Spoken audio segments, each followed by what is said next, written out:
Ladies and gentlemen, boys and girls, welcome to episode 161 of NerdPod Generations. As always, I am one of your illustrious hosts, Steve Taylor, along with the lovely Al Jetsam. Hello, sir. Hello, friends and enemies. I gotta tell you, man, it's been a week. I needed this. Oh, yeah. When I left, the guy I work with says, "Are you all right for your podcast?" I'm like, "You don't understand the stress relief I'm going to get from the podcast." This helps. It helps so much. This is a vent. This is like therapy for us. Oh, it really 100%. 100%. I spent a portion of today, one of the things that we're going to get to today is the finale of Andor. Yes. I spent about 45 minutes just pacing around my house today, working out how I feel about it. Yeah. Because to this moment, I'm still not fully sure what my grade is on it. Yeah. I'm still not positive. I know. On the series in general? On the series writ large. Oh, man. I know. We're going to get to it. I wish we could take out the first 3 episodes and then give it a grade. This is what we're going to get to, man. God, so this tough. is what we're going to get to. Okay, so anyways, folks, episode 161, that means 160 past episodes, so please go and listen to our back catalog. You can go to nerdpodgen.com. There are links to Spotify and Apple Podcasts where you can go and subscribe to our podcast. I also have put a new link on the main page where you can click and listen directly to the latest episode. Hey, look at that. Which is nice. So that makes it, if you just want to go on our website and listen to while you're doing something on the computer, there you go. Yeah. You're also going to be able to hear little things about Al and I. There's also links to YouTube because Al's been uploading small clips from our past episodes and current episodes. We have our return, and then we will be done with past episodes. Nice. And then That's after awesome. that, we get segments. That's awesome. Segments will go up. But some of the big popular ones recently have been, obviously, our Andor conversations. Yes. And to no one's surprise, that conversation between you and I for 4, 5, and 6 of Daredevil got some good traction on YouTube. Yes. Yeah. That's so, awesome. It's good stuff. So make sure, if you are listening to us on a podcast or on YouTube, make sure to subscribe so you can get the latest episodes. And just, you subscribe. It just makes us feel good. It makes us know that you care about us. It makes us feel happy because then I can look and be like, oh, my number went up. Yeah. Oh, my God. Steve, the number went up. Listen, folks, at our age, that's all we want. That's all we need is just the number to go up. Please, it gives us that little bit of hope. We are white men begging for recognition. Begging for recognition. And it's never happened in the history of the world ever. All right, so folks, usually we start each episode with what have you been watching, playing, or reading. I am going to start because I have a quick little snippet of 2 video games, actually. Ooh. I got to make a quick shout out to Fortnite. Okay. So, for those of you who do not play Fortnite, it is broken down into seasons. And each season is themed, and right now they're in a Star Wars themed season. They just did an update, which unleashed an NPC. Now, there are usually 2 or 3 NPCs in the game that you can hire that fight along with you. But usually they're silent. Well, there is a new Darth Vader NPC that is an AI Vader. Oh, God. They obviously got James Earl Jones' voice. Oh, my God. It is the most amazing and terrifying thing I've ever played. Because you can have a straight-up conversation with him. I hate it. I hate it so much. No, it's terrifying. Yeah. But, my son and I were watching one of our favorite YouTubers named Tomato, which is kind of a funny name. But he had a conversation with Darth Vader about Taco Bell. And Vader was answering the questions. Yeah, of course he was. It is terrifying, but awesome. I hate it. I hate it. Yeah. Because, so I would love if AI wasn't terrifying. Yeah. But this to me is terrifying on 3 different levels. Yeah. Because A, the advancement of it. B, the fact that I watch other YouTubers who do work as Darth Vader. Yeah. Which means that they could be doing work as Darth Vader. They do it in the Lego games and other things. Yep. They could be doing this. They're not, because it has to be AI generated live right in the moment. Yep. And so that guy doesn't get paid a goddamn thing for Well, this. they'll never ever.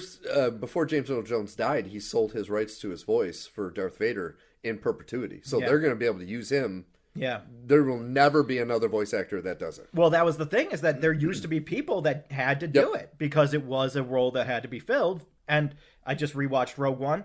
I kind of wish that they didn't have him in that one. I kind of wish that they had brought in somebody who does a really good Darth Vader impression. But at least it was the living, breathing James Earl Jones. It sounded like it had been 40 years. Yeah. Which, when you're supposed to sound like a robot, you don't really want. That's true. That's not really what you want. That is true. I get it. It's a great nostalgia punch, and that's all Star Wars is. Yeah. But listening to that conversation, I was just like, what'd be better is if he didn't sound like he was 98. Kind of like the de-aging of Harrison Ford in the beginning of Dial of Destiny, where he looked younger, but he sounded like now. He sounded like himself. It was terrible. And it's just so like, bad. oh, this sucks. We were talking a few episodes ago about the idea of an animated series showing what happens between episode 4 and episode 5.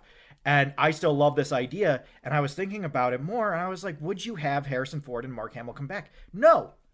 Yeah. Maybe Hamill. Maybe. But I think you would be able to find better people. God help me if Troy Baker doesn't sound just like Kevin Conroy and Mark Hamill. He can do both sides.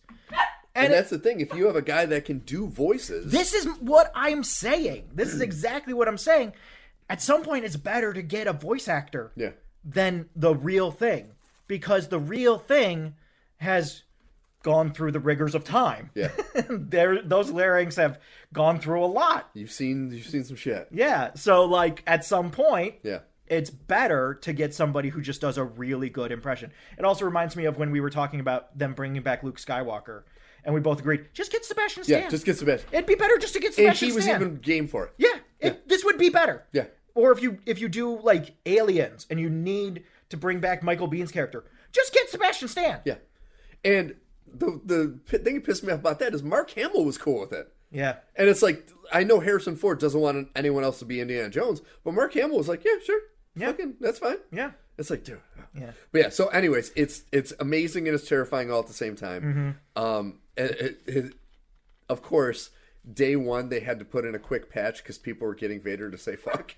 Of course. Well, and this was the third thing that made me concerned. Yeah. Was this is the Georgian side of it, the legacy of Star Wars. I guess the Lucasian is a better way of putting it. There's a lot of Georges. There's only really one Lucas that, like, if you say Lucasian. Anyway, Lucas was terrified for so long about the outward appearance of Star Wars. Yeah. To the point where he had to sign off on all lore, and he would actively have situations where he would congratulate and do contests for fans for fan work, but also actively daily work very, very hard to get fan fiction taken down if it had sex in it. Yeah. And, like, all of that's gone. All of that's gone now. So it's that third tier of, like, I don't like the AI for AI reasons. I don't like the AI for taking human job reasons. And I don't like the AI because this isn't Star Wars anymore. Yep. This is something else. This is something new. This is Galaxy's Edge. Let's stop calling it Star Wars and just call it Galaxy's Edge. Yeah. So there's that. But now I have to talk about my new addiction. Ooh. There is a new game, Doom: The Dark Ages. Ah. It is... I always loved the Doom games. I was about to say, this is like demons. Yeah, so for those of you who don't know Doom, which is the original free-to-play game back in the 90s, it is about a space marine fighting demons coming out of Gateway to Hell, pretty much. Mm-hmm. So this one, Doom: The Dark Ages, is supposed to take place in like a Dark Ages setting. Yeah. The thing that's best about these games, there's no fucking... Like, there's a story. No one gives a shit. Doom has a story. Yeah, but this is quite literally like the goriest 80s action movie you've ever played, because the protagonist doesn't speak and it's just violence and heavy metal music, and they have Doom. It's so incredible. Like, so wait, when you say Dark Ages, yes, are you swinging a club or you still have a BFG? A big friendly giant. I haven't gotten far into the game. The weapons so far, they're making them closer to like something in the Dark Ages. Like, you have a shield. There we go.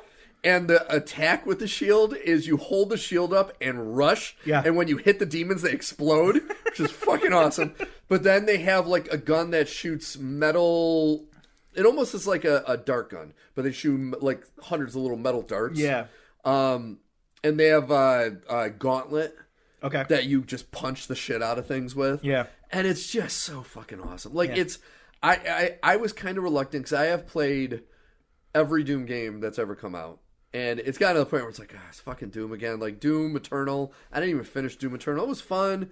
But it's like, it's kind of the same. Them just changing it up a little bit with having it in the Dark Ages setting. Changed up the enemies a lot. But then making the weaponry more of that time frame and not just all these big sci-fi guns. Yeah, yeah. And it's fun. No, and I forgot how much I've been playing so many story-driven games, other than Fortnite, of course. But like, on my private time, I've been playing so many story-driven games. I forgot what it's like to play a game that's just like, you are going to get dumber playing this game, but you're going to have a smile on your face the whole time. Yeah, that's what I did so many times. Like, there's one where you are on this gun that shoots bolts. Like, it's kind of like when you get on the big Gatling guns in like war games. Yeah, it's a Gatling gun that shoots like bolts, and then it has this like lightning bolt that you fire up. Ooh. And you're just shooting at this like 75-foot tall demon that's walking at you, and as you're hitting it, body parts are falling off it, and you're like, this is the greatest fucking thing. Now, my big question with this, Doom, famous for its polygon levels. Are the polygon levels good in this? It is. I think it looks great. Mm-hmm. I've heard some reviewers that say it's, and I agree, it's not the best looking game in, like, on the PS5 or on the Xbox Series X. But it looks like in between the best looking game on the last generation and just like an average game on this. So it's I mean, it's obviously still cool. I mean, like, to me, when I think of Doom, I still think of like N64 era graphics, like PS1. Like, it's more cube than anything. No. Like, that changed with, I don't know if you remember Doom 3 on the OG Xbox. See, I was a good little Catholic boy. I wasn't allowed to play Doom. Okay, so Doom 3 on the OG Xbox was the first Doom game where the graphics, I think when that game came out, it was the graphically best looking game of that generation. And it was very atmospheric and very dark, but like amazing. And then when they released, was it 2014 was the Doom remake? Something like that? Yeah, something around there. That is when it was like, oh, okay, so the graphic capability was like cranked up to 11. And then Doom Eternal was incredible. And then the graphics in the one where they have the guy that looks like Carl Urban and the other guy that looks like Dwayne The Rock Johnson, the graphics in that one, great. Yeah, The Rock sucked so bad. And the worst thing about that, though, that movie, we are going on a tangent here, the Doom movie had some good moments. Like, it had some moments. Like, I did like some of the action scenes. I liked some of the characters and some of the death scenes and like that. Like, it had some moments. Mm-hmm. But goddamn, then it just had the cheesy, like, shit moments where you're like, goddamn. Yeah. Why has it got to be like Why this? Is it this? It does allow us to have one more piece in the puzzle that shows that universally Carl Urban short hair, science fiction. Carl Urban long hair, fantasy. Well, that's true. And that's important. That is very important. That is extremely important. If Judge Dredd showed up with long hair, it wouldn't matter that Carl Urban doesn't take off the helmet. We'd be like, well, that's just wrong. For many reasons. And the first person mode, I actually kind of like that scene. Yeah. It was cheesy, but I kind of liked it. I do too. Honestly, it reminds me of that era in movies where, especially with video game movies, there had to be a gimmick. Yes. It wasn't enough just to make a good movie. There had to be a gimmick to it. Yep. And to the point where the gimmick usually took over anything else that was happening in the movie. Yes. But that being said, that's one of those movies that, like, I haven't seen it in over 10 years, so I barely remember it. But I just remember moments from it, and like, doesn't The Rock turn into a big monster at the end? Well, he doesn't turn into a big monster because, of course, you still need to see The Rock's face. He just kind of mutates mildly in certain areas that you could tell he's taken over by the demons. But, like, when you watch that movie, I will admit I've watched it recently. Rosamund Pike is awesome. Yes. I was going to bring her up. Sister. Yes. But when you're watching it, you're like, oh, that's right. As bad as an actor as The Rock is now, he used to be really bad. He was a bad actor. And this movie, you're like, it's just cliche on top of cliche on top of cliche, and you're like, oh my god. Go back and watch The Mummy too. Oh. Chef's kiss. Oh. It's incredible. See, and the sad part is, one of my favorite movies of his, I would say my favorite movie of his is The Rundown, which was one of his early movies. I love The Rundown. It's a great movie. He and Sean William Scott are so good. Yes. And Christopher Walken plays this great detached villain, where, like, they just were like, do you want to come to, like, I'm going to say Brazil. I don't know where they shot it, but I'm going to say Brazil. Do you want to come to Brazil for, like, 5 days and pretend to be a junta? I saw an interview with Sean William Scott where he's talking about when he met Christopher Walken. Walken was like mumbling about something, and he's like, "Mr. Walken, is everything okay?" He's like, "It's my birthday." He goes, "Oh, it's your birthday." Yes. It's your birthday. He's like, "Well, it's not really my birthday, but if I tell them," and then the next thing he knows, they're bringing a cake out. So he told everyone it was his birthday. It's like, dude, that's awesome. No one had incredible. IMDb back then to look up the actual age. No, I love that movie so much. It's so great. It's always like it was one of those things where it's like I forgot about it for 20 years, and then I was thinking about it one night, and I was like, that's a great movie. I want to watch that again. And even to this day, I'm like, I forgot Rosario Dawson. Rosario Dawson is in it, doing a not great accent, but it's okay. No, it's okay. It was all right. No, it has that stupid moment. Like, this is how you know it's a wonderful, terrible, wonderful movie. As you get to the end of that movie, and The Rock is doing his thing, and the Scottish guy from Wonder Woman, and Train Spotting, is losing his goddamn mind narrating this like it's some kind of biblical conquest. And I was like, this is stupid, and I'm 100% here for it. Oh, absolutely. That's what I think is great about it. It's cheese, but it's good cheese. Fight with the whips in the bar was amazing. It's so good. It was amazing. That's just a great fight scene. And even I still say and isn't Uncle Rico? He's in that movie. Yeah, I think so. Yeah, Uncle Rico's in it. He plays the number 2 to Walken. Yeah. The intro scene where Rock goes into the bar and they're doing like the sports center for the players and then The Rock. I still, to this day, I don't know why no one else has done that. Yeah. That is genius. It was great. I remember when first he walks by Schwarzenegger who says good luck to him because he knows he's taking the mantle, which is awesome. But just to intro characters by showing it like it's a sports center thing for the draft is so fucking brilliant. It's great. Well, have you heard the story about the trip down the side of the cliff? No. So there's that one scene where The Rock and Seann William Scott go flying over a cliff. The stunt director went to the 2 stuntmen that were doing it, and they were all prepped but still very worried because this was a very big hill to fall down and it wasn't going to be fun. And the stunt director, to help them feel more confident, said, I'll meet you down there, and went first. That's awesome. See, you don't see that shit anymore, man. Oh, that's brilliant. Right? But yeah, so I know we got off topic, but yeah, Doom Dark Ages, if you have Xbox, it's on Game Pass. I think you can buy it now on PS5. I highly recommend it. It's only it's weird nowadays that you say a game is only 14 hours when games used to be like 6 hours. I know. But it's only a 14-hour game. But like right now, I'm 2 hours into it, and it's so much fun. I'm just glad we got past the point of like this game has 6 hours at most, sometimes less than 6 hours of story. So we have to make it so fucking hard that you will never experience all 6 hours of this game. You will experience the same hour of this game for your entire life. That's 90% of the NES games. Exactly. In my life. Exactly. And I am glad that we no longer have this burden to pass on to our children. I concur. We built a better world for our kids, and I think that's something we can hang our hats on. All right, folks. So we're going to transition to Al, and because they're going to be, he is going to be talking about something I have not taken part in. The lovely Kelly is going to be joining us. And they are going to be talking about something I have not yet seen, so I am very much looking forward to listening to their reaction. Get ready, friends and enemies. Welcome to the show, my lovely wife, Kelly. Hello! Yes.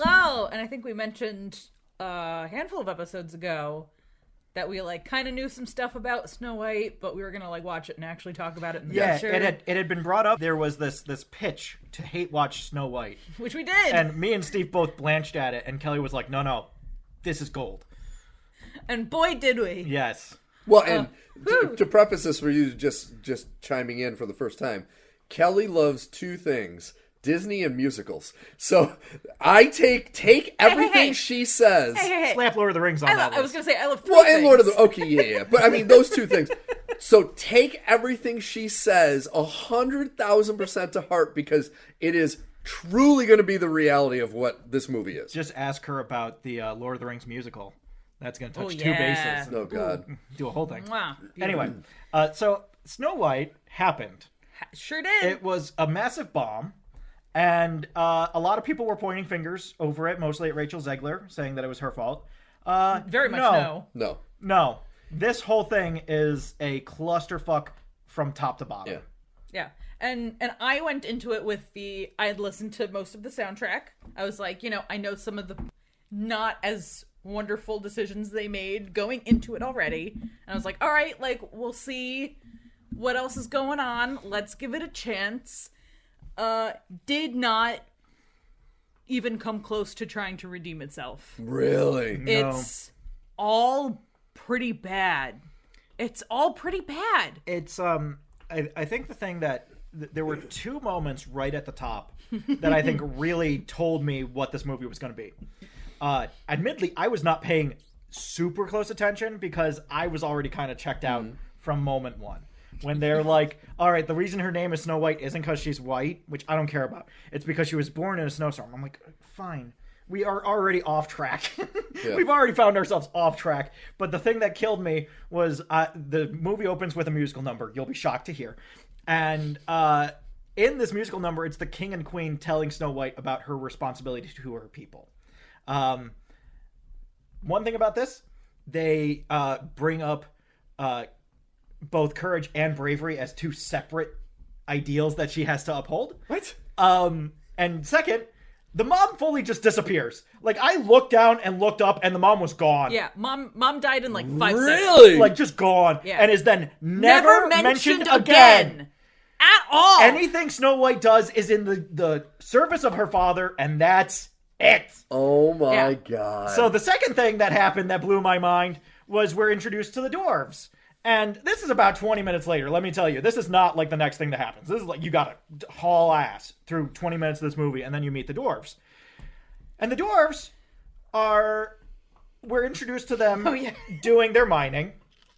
And, as part of the mining, Disney felt like they just needed something to make it so that the entire cave lit up. And you're thinking like, oh yeah, gems, right? They mine gems, so the entire cave can sparkle with gems. No. They gotta have magic They have magic to hands. help them find the gems. So now their hands glow and they touch the rocks and the entire cave lights up. And this never comes up again in the entire movie. It never happens again. It's never referenced again. Snow White doesn't know that the dwarves have this power because she never sees them use it. What the fuck? Yeah. So as you can imagine, And how bad did they look, though? Oh, pretty bad. bad. Pretty bad. Yep. Extremely bad. And if you had any confusion over who was who, because, the dwarves are hard. They're hard to read. It's not like their emotions are their name. They're incredibly hard to read. And so we are introduced to each of these dwarves in a clever, funny song. Multiple times! In place of Whistle While You Work. Or not Whistle While You Work, the other one. Hi-Ho. As part of Hi-Ho, they've shoehorned in this bit where each of the dwarves has to say their name at some point, and then all the other dwarves say, "We know." Not all of them, but like several of them. Like at least to four the, of to the the seven. point where it's really annoying. Yeah, it just keeps happening. And you're like, no, I know. Oh, I know. Oh Yeah. my god. So let's dissect this a little bit. This train wreck of a movie. First, I want to start with the overall production design is not bad, but the costumes look really cheap, and there are some moments where I'm like, I wouldn't have made that decision. Okay, that's fine. Like the dwarves' cottage, I will say, inside and out, beautiful job. That set decorator had a great fucking day. Except it wasn't a real set. I was gonna say, was Yeah. it digital? It was all digital. Oh, all probably. I would guess 90% of this movie was digital. But it was. But the dwarves' house was really lovely. Yeah. But a lot of the other locations, like I said, the costumes, even some of the effects, it's like, okay, cool. Well, it becomes Woo. this huge issue eventually where all the dwarves are CGI. Oh, yeah. Ooh. Which is not good. But also, they change how all the dwarves look when they make them CGI. Grumpy doesn't look like Grumpy. He looks like a new character. He's not Grumpy. He has a weird skull cap on. Yeah, they don't have the silly floppy hats. They don't have the different same hats Yeah. or look. Happy Oh has a my very God. different face Yeah. than he used to. Don't Bashful and Sneezy they look like Feely and Keely more than they do Yeah. the Disney Oh my god. version of the dwarves. And Dopey has hair. Yeah. Oh, we're gonna talk about Dopey because there's a whole part of this that you're gonna shit your pants on, I'm Steve. excited. The songs. I'm so upset. Like, I have to really restrain myself from getting like too loud, and I mean, I know this is the place for I'm going it. to be I was editing gonna anyway. say he's You're blowing fine. out the But microphone. like, holy shit! First of all, Snow White, which was the first major Disney movie, The first major animated feature. ever, did huge things for that medium. Yeah. I can't say genre because it's not a genre; it's a medium, and I will Yeah. dive under that. But like the songs, the whole plot is antiquated, Yeah. but the songs are beautiful, right? They're fun. They're like it's lighthearted. It's fun. I understand if we're making an 1.5 hour long movie, we have to add songs. Fine. They only used like 2 songs from the original movie.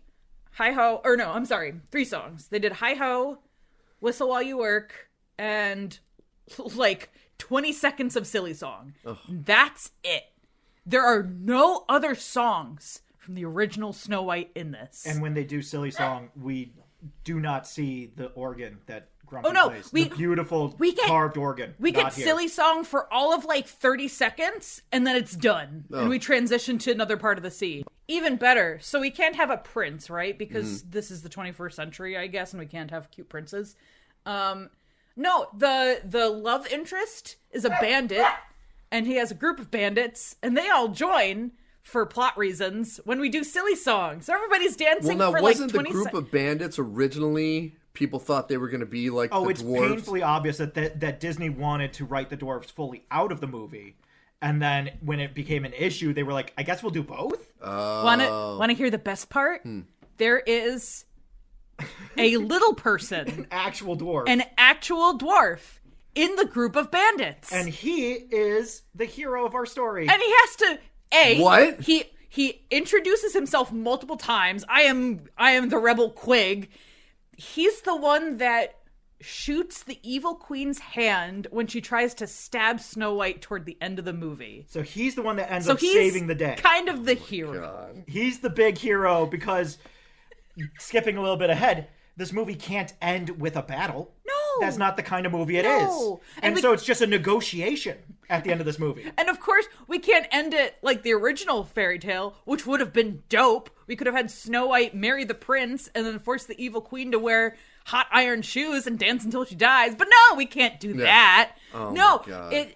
We go up to the castle and it's literally that Snow White is like, I want to take this house back because this is my house and my dad lived here and I want to be a good queen. And it's also important to other people and kind of vaguely to me, but also I never felt like it was something that she cared about until other people told her to care about it. Yeah, like when she's like a scullery maid, like that whole beginning-ish part of the movie, like she is not only apparently so inept of what's happening in her own kingdom, but oh god, it's not until stupid bandit love interest guy comes in and tries to steal something and I guess wakes her the fuck up. Steals a potato. And then the queen wants to kill him for stealing a potato. And she's like, maybe we shouldn't kill him for a potato. Like, girl, where have you been? Where have you been? Your father talked all the time, and you talk all the time about your daddy. Your father talked all the time about justice and fairness. And how this isn't about fairness in terms of beauty. This is about fairness in terms of being kind and equal to everybody.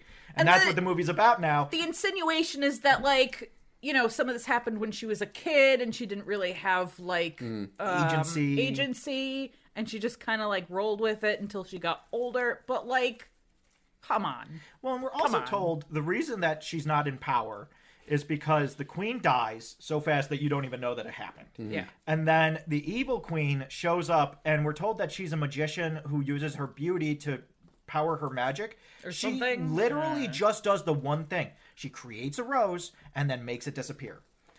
Creates a rose, makes it disappear. Whenever anybody talks about her magic or whenever she's trying to show off to somebody, creates a rose, makes it disappear. She never threatens people with her magic. She never does anything with her magic. She makes a knife at the end of the movie, and you're like, oh, I guess you can make knives, too. And she does the old lady transformation, but that's not even as fun as in the original anyway. Oh, it's bad. It's really bad. Ooh. And her song. Her villain song. We have to have a villain song. Steve, it's so awful. And it's sad because it could be an almost good villain song. But Gal Gadot's delivery is horrendous. She can't speak. Her acting in general is bad. And I have a whole other tangent that I've talked to other friends about that I think I have big feelings about her casting. She's genuinely not a good person. Oh, not even that. I won't go into it.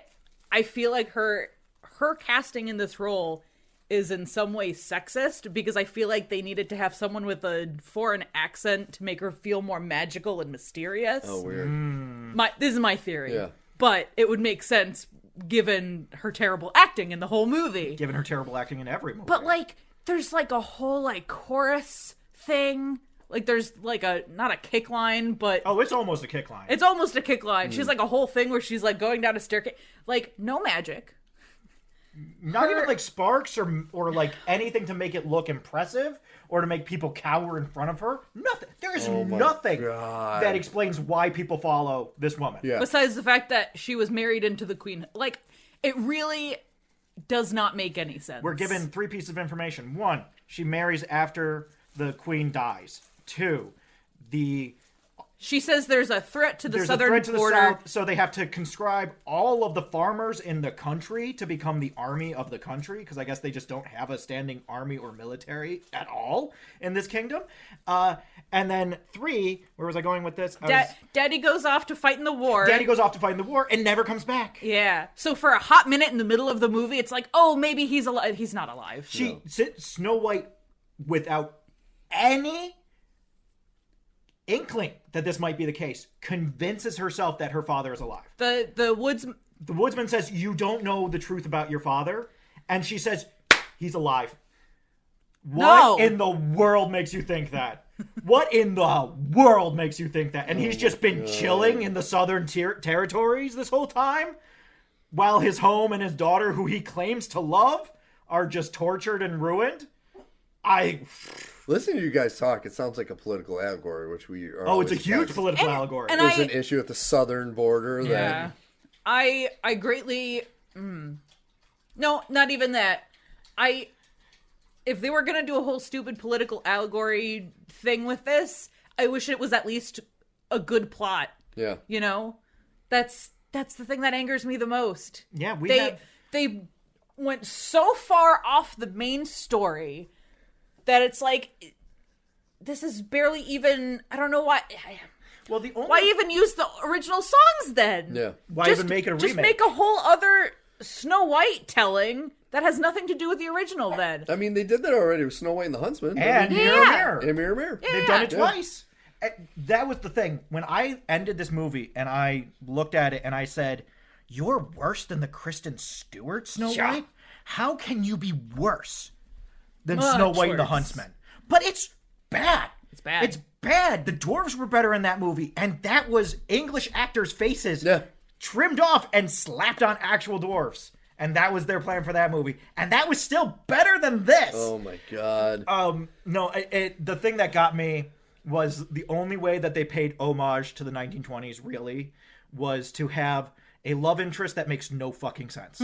These two people meet, and they do the Sam and Diane for one scene where the thief keeps on patronizing Snow White about princess problems when she hasn't really been a princess her entire life. It's a song called a bad Princess song. Problems. It's a really bad song called Princess Problems. And Snow White does nothing to defend herself. And then... Oh, no. What I truly despise about the song is he's going on about how, oh, you're so privileged and you know nothing of the world. Dude, she was made to be a servant for several years. It's not like she doesn't know hardship. She just has no idea what else has been going on outside the fucking castle. Well, but nobody does, because it turns out that the dwarves have heard some stuff, but not other stuff. The dwarves don't know who she is, which is not in the original. They know who she is, exactly. And they know how bad the evil queen is. Not only that, the dwarves have been around for 200 years, they tell us! The dwarves tell us this, that they've been around for over 200 years. Oh my god. And nobody knows about them. Nobody's seen them. Also, the queen was interested in taking over this kingdom for riches or something. We're not really sure what. There's a giant mountain that's being mined by the dwarves full of jewels. And the queen has no interest or knowledge that this is a thing. God. And it's just like, so what is her motivation? Why does she want power? Is it just a power trip kind of a thing? I get that this is a fairy tale, but it has to be more than this.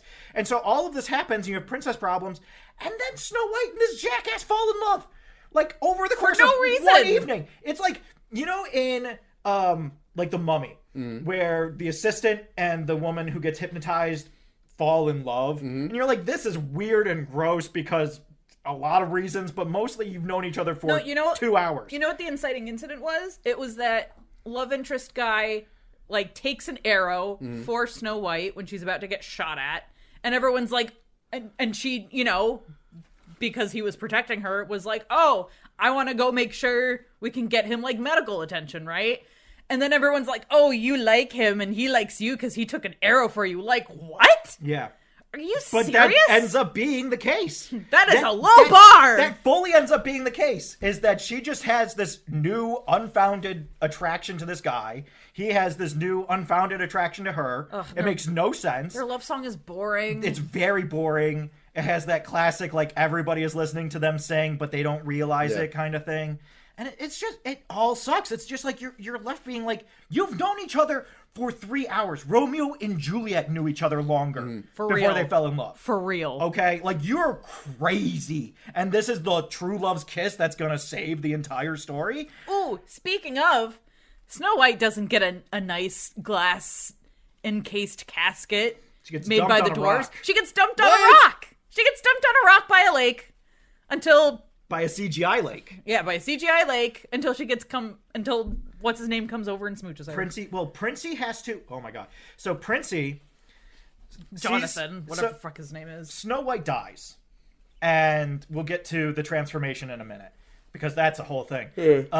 Snow White dies, and we'll say Jonathan for lack of a better name. Jonathan decides, oh, she's dead. I gotta go do something. I gotta go find help. She's not dead. She's just whatever. And so he goes back to the castle.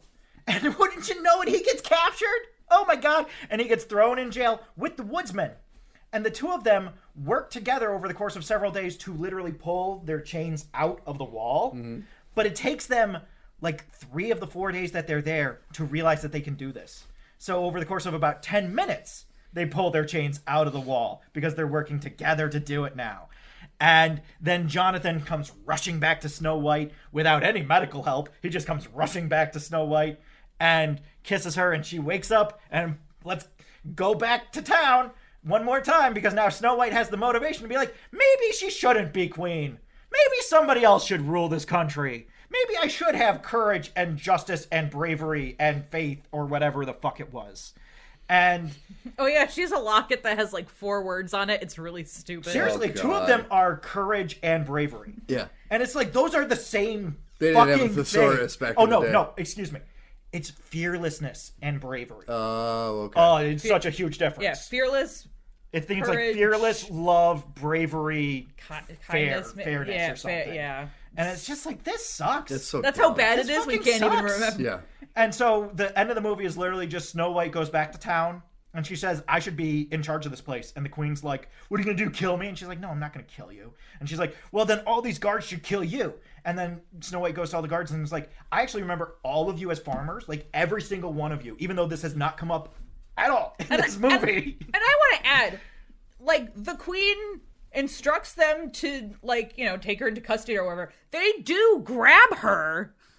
And it's not until she's like, you were a farmer and I knew your whole family, that they're like, oh, maybe I shouldn't do this. I've known so cheesy. I've known your backstory the whole time. Yeah. It's so stupid. That would have been really good in Act 2 to set up in Act 3 as a reveal that she still remembers all the farmers and all the lives before the evil queen took over and everything else.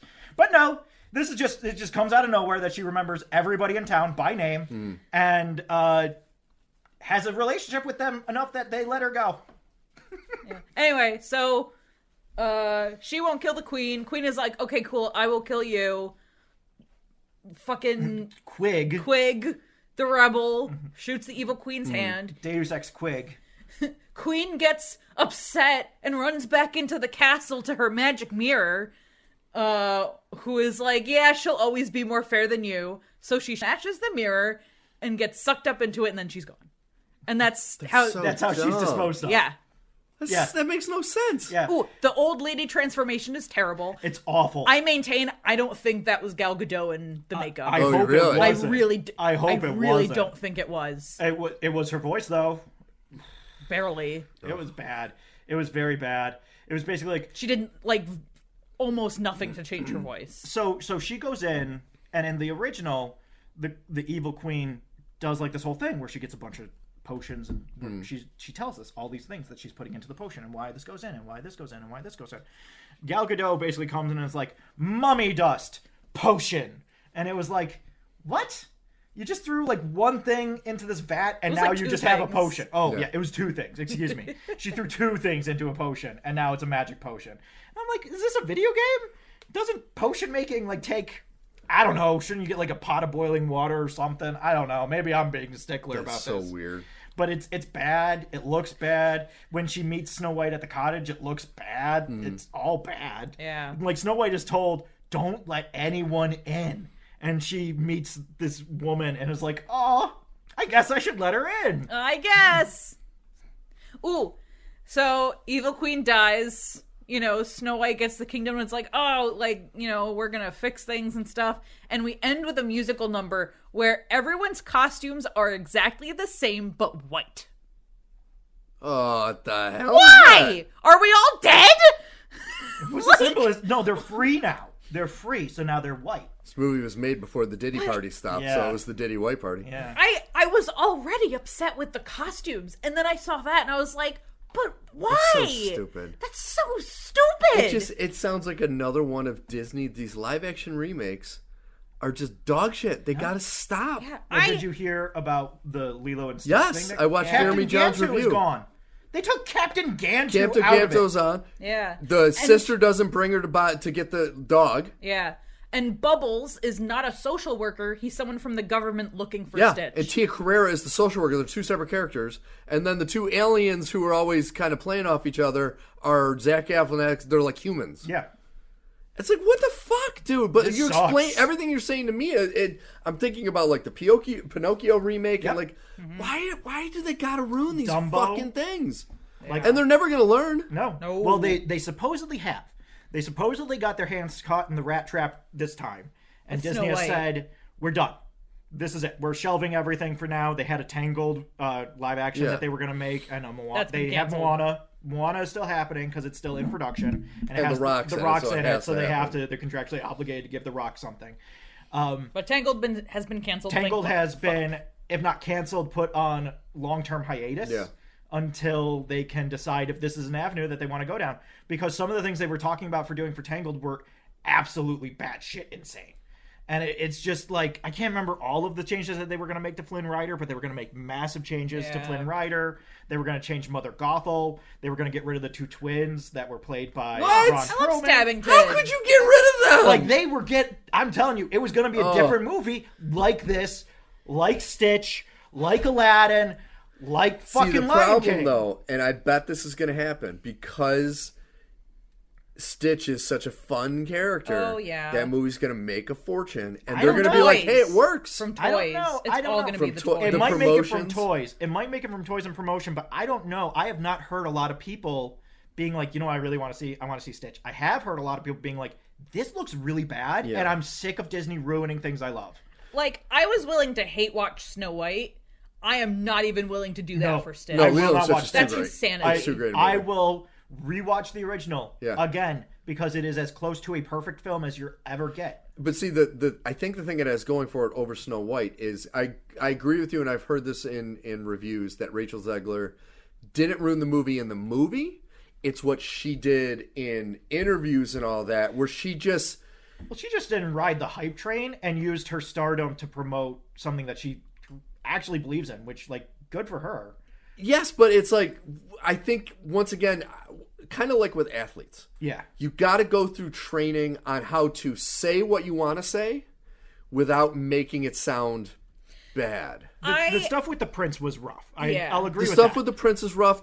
And now I don't necessarily disagree with the whole what she said about the Hamas Israel thing, but it's like that puts such a huge... So this is my thing. I think that's a huge double standard just because she's newer to the industry. Because Gal Gadot was doing the last exact year, same thing. Gal Gadot. Oh, yeah. Gal Gadot funded a film screening of a pro-Israel, pretty much. Oh yeah. like- I'm not standing up for Gal Gadot at all. But that's what I think. That's what we're saying is like if Gal Gadot can do it, then Rachel Zegler gets to Yeah, do it. Rachel Zegler shouldn't be shit on for saying her views if Gal Gadot's gonna go out and do the same fucking thing. But what I'm saying is Gal Gadot, I think the Gal Gadot thing wasn't really spun negatively outside the movie. Her in the movie was. Yeah. So like in the movie she was spun negatively. And I'm not saying That's because people already hate Gal Gadot. yeah.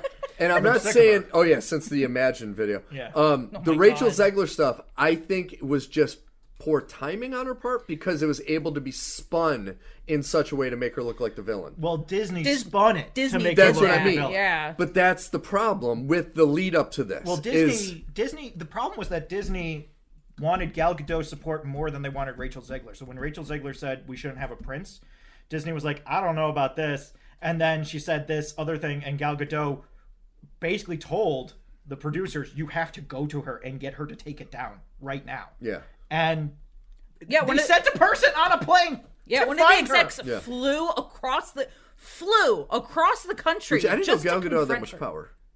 I was kind of shocked when I heard that. I'm like, she has money. That's why. Well, that's true. She has money, and honestly, I don't think everybody in Disney disagrees with Gal Gadot's stance. Oh no, I mean, I think that's another big thing is that I think a lot of people in Disney. There's all those old rumors about Walt Disney. He might have agreed. Yeah. He might have agreed with Rachel Zegler. But like, I wouldn't be surprised if someone high up the chain, agreed with Gal Gadot and said, "Well, we can't lose Gal Gadot. She's what's selling this movie. She's our lead," and so I guess send Jimmy to New York to have Rachel take her post off of Twitter. Yeah. Anyway, it's just nuts. It's crazy. It's just nuts. And Disney wonders why this movie failed. Yeah. Well, and honestly, I hope all of their movies fail, except for Tron Ares. It's getting to a point, man. Like they're all garbage. Well, I still attest. I kind of want to put up this impossible wall to Disney where I won't go and see another Marvel movie in theaters until there's an actual costume in it, like a real life actual costume. And there's no CGI costume, no CGI. I'll give you CGI, like little tweaks, but better be in the fucking costume. Yeah. You have the money. Make a goddamn costume. Make a fucking costume. That's so stupid. So after we watched Snow White last week, Alfred took the dogs for a walk. Oh, I didn't finish it. I left in protest. He left before when Snow White starts naming all the farmers, I was like, this fucking sucks. I'm done. I joked to Kelly, I'm going to go to the concession stand, I'm going to get a large popcorn, and then I will meet you in the car. Because I am done with this turkey.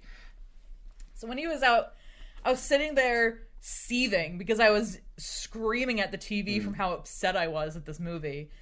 And I sat down and I made a list of like other ways they could have done a Snow White, remake that would have been far better than this. Or even just small tweaks they could have done that would have redeemed this in some way. So like having actual little people would have very slightly redeemed you. The other thing with the songs, it's not just that they, like I mentioned with Silly Song, they only use part of that. That's how it is for all three of the original songs they use. They don't use all of the sections of the original songs. Well, they can't They schlep it out and they stick in their new shit. Well, they can't use Whistle While You Work because the dwarves don't know how to whistle. Yeah. Oh yeah. Because it's not the forest animals that clean up the house. It's Snow White encouraging all the dwarves to clean their own house. To take care of their shit. And to do this, she teaches Dopey to whistle. Because Dopey doesn't know how to whistle. And it turns out none of the dwarves knew how to whistle. Yeah. So you know that section in Hi-Ho? Yeah. Not a thing! Oh, that's so fucking stupid. Speaking of Dopey, because we said we would get back to him, Dopey speaks. What? After Snow White gets kissed awake. Because they're all going to go and rally up to the castle. Oh, it gets better. Well, the people... Oh, no. It gets better. Dopey is our narrator at the beginning and end of the film. Oh, my God. Well, it's revealed. My favorite thing about Dopey talking is that it's one of those things where Snow White wakes up and everybody's like, what do we do now? What should we do? And Snow White's like, I think I should go back to the castle. And everybody's like, oh, no, that's a really bad idea. She'll kill you. And Dopey's like, let her try. And I'm convinced Disney put out a viral video of people in a theater applauding this moment because A, no, there was no one in theaters. There was no one in theaters to applaud this moment, and B, no one would actually applaud this moment. I saw a video where everyone gasped instead of applauded. There's only one silent character in cinema that can speak, and that's Silent Bob. Mm-hmm. That's the only silent character that can speak. God damn it. Yeah. God. So it was a time. Well, I'm glad I didn't have to watch it because I ain't fucking watching it now. And then we watched the original Snow White as a palate cleanser. And it was amazing. So some of before I sign off, some of my ideas of what would have redeemed this movie. Yes. This is important. Thing the first, having actual dwarves play the dwarves. Oh, of course. Like, why would you not? Peter Dinklage. Dinklage. There are so many you could pick from in this day and age. They all want to work. And they all want work. I don't even care if you have to dub over their singing. I don't care. Just have anyway. Other things. Instead of having the whole fucking daddy complex for Snow White, have this is my alternate plot line that I think if they wanted to go all woke, as the kids say, with their plot line, this is what they should have done. Have the king die instead. Have the mother get like disappeared somehow, like, you know, she goes off on like a diplomatic mission and disappears. So there's you know, the evil queen sweeps it, like maybe she's a distant relative and has a claim to the crown, or there's that's just how she becomes power queen, void, or and power she just void. steps Yeah, in. but like none of this like the king remarries and all that bullshit, because that's stupid. She could be the vizier. She could be the vizier. I don't care. Anyway, where it was like, oh yeah. So then you don't have the stupid daddy complex. Bonus points if you have it end up being that the mom was in hiding and the queen was the head of the rebels. And that's how we saved the day at the end of the movie. That would have been so much better, and a kick to the face of all of the dead moms in Disney history. Oh my god, it's such an Wouldn't that it's be an overused great? trope, yeah. My other ideas is, do you remember the Josh Groban Beauty and the Beast? Yeah. The live action one. Which was great, right? Yeah. It was not like a whole production, but it was a fun concert version. Would have been great. Do that for Snow White, but have it be a rock musical. Keep all of the original songs, but change the instrumentation and make it a rock musical to make it cool and get the kids into it, right? Yeah. That way, you can justify having the, like, kind of outdated plot, but still have it be so fucking cool. Yeah. Better yet, if we're going to make a live-action remake, another idea, rotoscope animate it. Oh, yeah. Film all of your live-action actors, since you're going to have so much CGI anyway, and have a rotoscoped, like, 2D movie.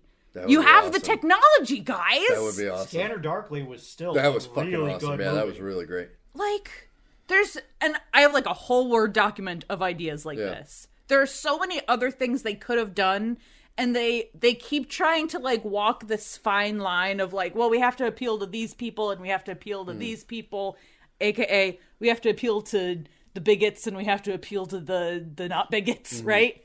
With certain plot lines and expectations and shit. Yeah. And it's like, if you're gonna toe that line, then make it fucking better. What test audience approved this? I'm tired she of the doesn't whole... talk to the animals at all. No. I'm tired of the whole towing the line. Just take a stand, tell your story. People are gonna like it, people are gonna hate it. Just fucking live with it. Yeah. If it's like, don't tell Birth of a Nation again, but tell your fucking story. Well, it's like Dogma. You know, it's like Dogma, all these years later, is still having trouble finding a distributor. And it has, like, I think it's like the 30th anniversary or something it's coming fucking up. something like that. 25, something like that. And you can't find it to stream anywhere. Yeah. Because no one will distribute it. Partially because it was a Miramax thing, and so there's a lot of contracts tied up in that. But, like, I just remember... I almost called him Silent Bob. I just remember Kevin Smith got in so much hot water with so many people and was able to prove that they were all dumb by going out and protesting with them, and nobody knew that he was the director. Also, if you see the movie, to all the religious people, the stupidity of them, it's a very religious movie. Yeah. It's not saying God is not real. God is actually fucking real. And played by Alanis Morissette. Which is awesome. The voice of God is Alanis Morissette. I mean, Alan Rickman is the voice of God, of course. So come on. Alanis Morissette just does cartwheels in handstands. But, like, the movie is actually very pro-religion. It's just anti-organized religion. Yeah. And it's like, if people are really religious, they would watch that movie and be like, I totally get it. Exactly. And that's where I am with Disney. Make a good movie. Yeah. Fuck everything else. Make a good movie. Make a good movie. I will throw this back to you for one last thing. I want to prompt you for one last thing. Yeah. We've talked about this in previous conversations, you and me. Disney has a property called Lorcana. Oh my God, is a card game, kind of like Magic the Gathering, but it's all Disney themes. I have been screaming to him for months. Like, I don't play card games or anything, but some of the character designs for it are amazing. Have a Disney Plus animated show that uses all of these sweet designs from Lorcana. Or just make a Lorcana movie Or and a stop Lorcana making movie. remakes.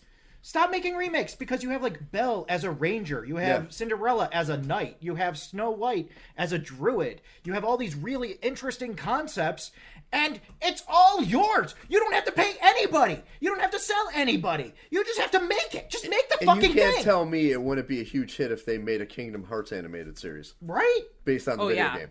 Oh, yeah. I would hate it, but other people would love it. Other people would absolutely adore it. Yeah. But, like, I'm sorry, what little kid, not just little girls, what little kid wouldn't be fucking thrilled to see Cinderella swinging around a sword? Like, come on! And honestly, so cool! For all these changes they want to make, my daughter, who is stronger than all of us, mentally, physically, in every way, she loves the older, like, there is something about the older, like, mind you, yes, there charm. is. They have charm. And they heart. They're Magic. romantic, they're story. kind, they're gentle. And even though the prince is saving the princess, like either in Cinderella or Snow White, they're still the main characters in that story. They're still the main people. I would attest more people know what Sleeping Beauty's name is than her prince. Yeah. It's Aurora and Philip, but that's beyond the point. Yeah. Oh, my daughter used to love Aurora. I could never have named the prince. Yeah. Until you just said the name, I had no fucking idea. The prince comes running in and saves the day, but the movie is not about Philip. No, he's in it for like 2 minutes. At most. Like, And it's he shows up, does his weird pervy thing in the woods, where he's like, hey, I heard you singing to that owl. You want to sing to me? He gets objectified by being tied up in a dungeon, Yep. which we love. Which we love. And it's like, in these movies, yes, typically the prince saves the princess, but the princess saves the entire fucking kingdom. Yeah. So it's like, who gives a fuck if he saves her? She saved everybody. Yeah. Go with that. Yeah. And it's like, it drives me nuts. Yeah. It's like, it's not... There's so many other things that are blatantly sexist. This is not necessarily that. Well, not only that, it's like, this isn't even hard. You know, this is like when we're giving notes to Marvel. And it's like, do you see me working right now? Yeah. This isn't even hard. No. This is so fucking easy. My brain is half on right now. I'm so tired. You have everything you need. Yes. You just need to do it better than you are. Yes. Stop doing this. Stop trying to reinvent the wheel. You keep bringing in this weird triangular wheel, and you're like, triangles are the strongest shape. And we're like, that's not how wheels work. Yeah. I don't care. That's not appropriate for what we're doing here. And I think something that the Cinderella live-action remake does well is highlighting that, like, strong women don't have to be strong because they're, like, strong or whatever. Exactly. They can have amazing qualities and traits, like being kind to other people, which we, desperately need in this era. Which ends up being Cinderella's superpower, is that she is just nice. She's just a nice person. And even in the worst moments, she's a nice person. Yeah. And that's what we're missing, is we're missing that, like, parable aspect to movies where it's like, there's a lesson on how your behavior affects other people and yourself. Yeah. And I'll be honest, I think one of the best depictions of a prince was James Marsden in Enchanted. Oh, yeah. Because, yes, he's the strong, brave guy, but he's a fucking idiot. He's an And that's absolute the moron. truth. Yeah. That's how it is. Like, But yes, But you know something about him? He like grows as a character, but he still has like the same motivations. Exactly. You He's don't still have- sweet. Yeah. He's still loving. Like, he still wants to marry a princess at the end, right? When his princess says, I don't really want to go back, he finds another princess. Yeah. Yeah. And she's like, I am totally down for this. Yeah. I'm going to go live in a book. I never have to pay taxes again, and I get to hang out with talking animals. And that's the thing. This is what I was saying to you about with this newer Snow White. I think part of why they wanted to have this like weird established relationship before before Snow White gets killed is that they wanted to be like, oh, well, like they already kind of liked each other and were about to kiss. So him kissing her while she's dead, it's already kind of consensual. There are so many better ways to do that. It's like, You know? yeah. I like the idea that you pitched at one point of doing a reversal where the bandit leader is poisoned and put to sleep. Yeah! And she has to come back and Yeah. be the one to do stuff. And it's like, just give her agency. At the end of the day, the big problem with the movie, They still don't give them for agency. the main character, she has no agency over anything that happens. You can be to as feminist as you fucking want, but if she doesn't have actual agency, that's why Tangled works so well, is she's trapped and alone in this tower and cut off from the world and is raised in a very closed environment, but she still has the fucking guts to be like, oh, an opportunity has presented itself for me to get the fuck out, because even I can recognize the situation I'm in. I need to leave. Well, and even that's one of my favorite moments in the movie is when she gets out of the tower and she runs around and she's so happy. Yeah. And she's having a great time. And then she's like, cries. I betrayed my mother. I've done everything she hates. I can't ever go back. Like, oh my God, the world is beautiful and it's so warm in the sun and I love it. What have I done to my family? What a mood. It's such a great scene. Anyway, so all this to say, terrible movie. Hate watch it if you really want to, but honestly, just watch the original and be a happier Well, I greatly person. appreciate you watching it in my place, Kelly. Hell yeah. So I don't have to watch it. Yes. It's off the books. Off the books. All right, everyone. Thank you, Kelly, so much. Have love fun, having you. have It's fun always talking fun. about Andor. Yes. All right, ladies and gentlemen. So that was Kelly. That was Kelly. So I wanted to take a quick moment before we dive into Andor Yes. to talk about some trailers that dropped. Yes. I want to bring up Ironheart really quick. I think it's very interesting that Marvel has taken this approach. I think it's also telling, where they don't release any images or information about a thing until less than a month before it comes out.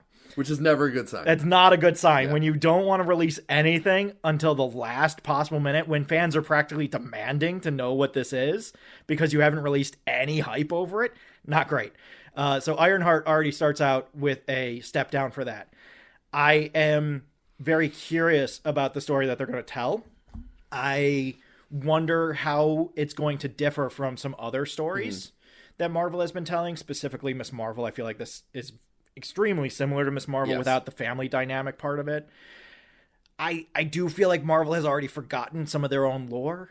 Riri Williams was world famous in Wakanda Forever. Like, she was written up in magazines. Like, people knew her. It wasn't like she was having a hard time getting started.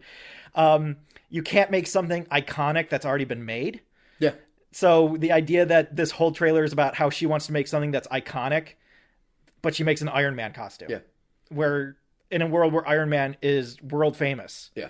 And has been for over a decade. And I'm just like, so that's not iconic. And then. somebody made a good point of when she's saying, "Oh, I want to make something iconic," and then she has all like unlimited resources to make this armor. And somebody played the Jeff Bridges line, "Tony Stark made this in a cave with a box of scraps." Yeah. And it's like that's why that was impactful. Yeah, and like I heard people complaining about how are you going to do this without Tony Stark? Well, it's not like Riri had a close relationship with Tony when she started. She had a relationship In fact, with most of the comics he was dead. I was about to say he was dead by the time she came up. Yeah. She met his hologram Yes. before she met him. So it's not like he was around. It's not like he was holding her hand and telling her the secrets of, flux capacitors, arc reactors, whatever. Yeah, whatever. Anyway, I'm curious about this. The thing that got me was that they have Anthony Ramos, who I love, playing the Hood, who is a character I really like. I'm really curious they're gonna about get it this. wrong.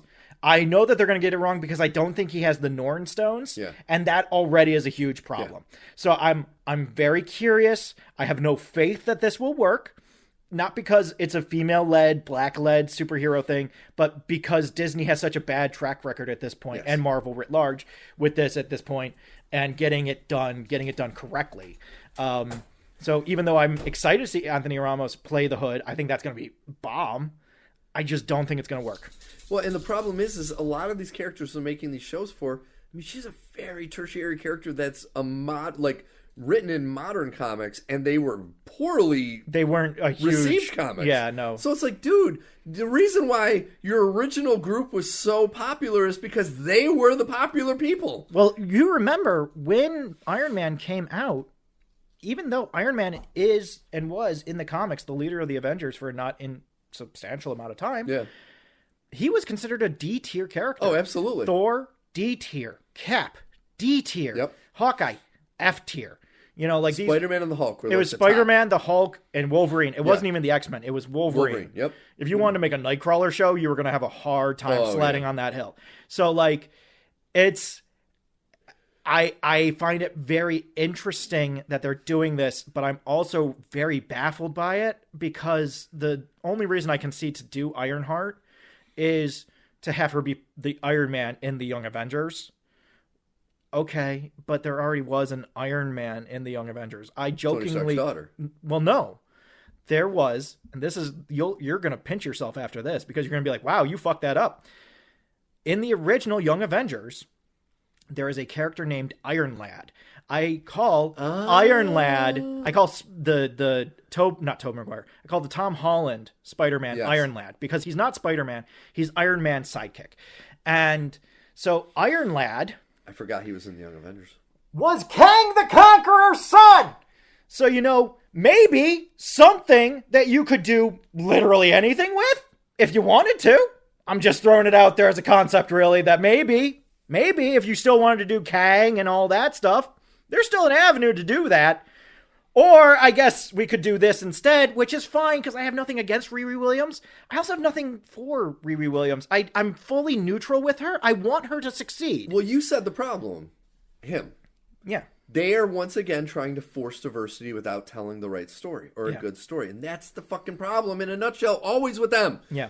You can have diversity, but tell a good fucking story and have a good character have to tell a reason to tell this story. Yes! Right now, the reason is to have diversity in the genre, which is fine, but then you really got to make it a good story. Like when Black Panther came out, there was obviously a need for it in the culture, but also that's why it was sucked up so highly. Yes. Right?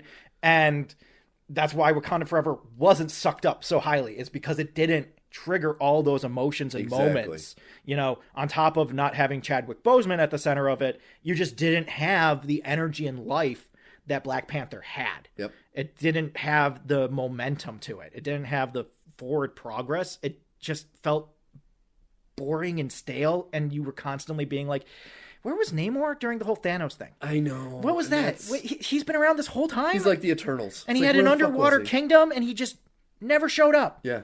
And there was an Eternal at the center of the earth this whole time, too? Man, some of this stuff just sucks.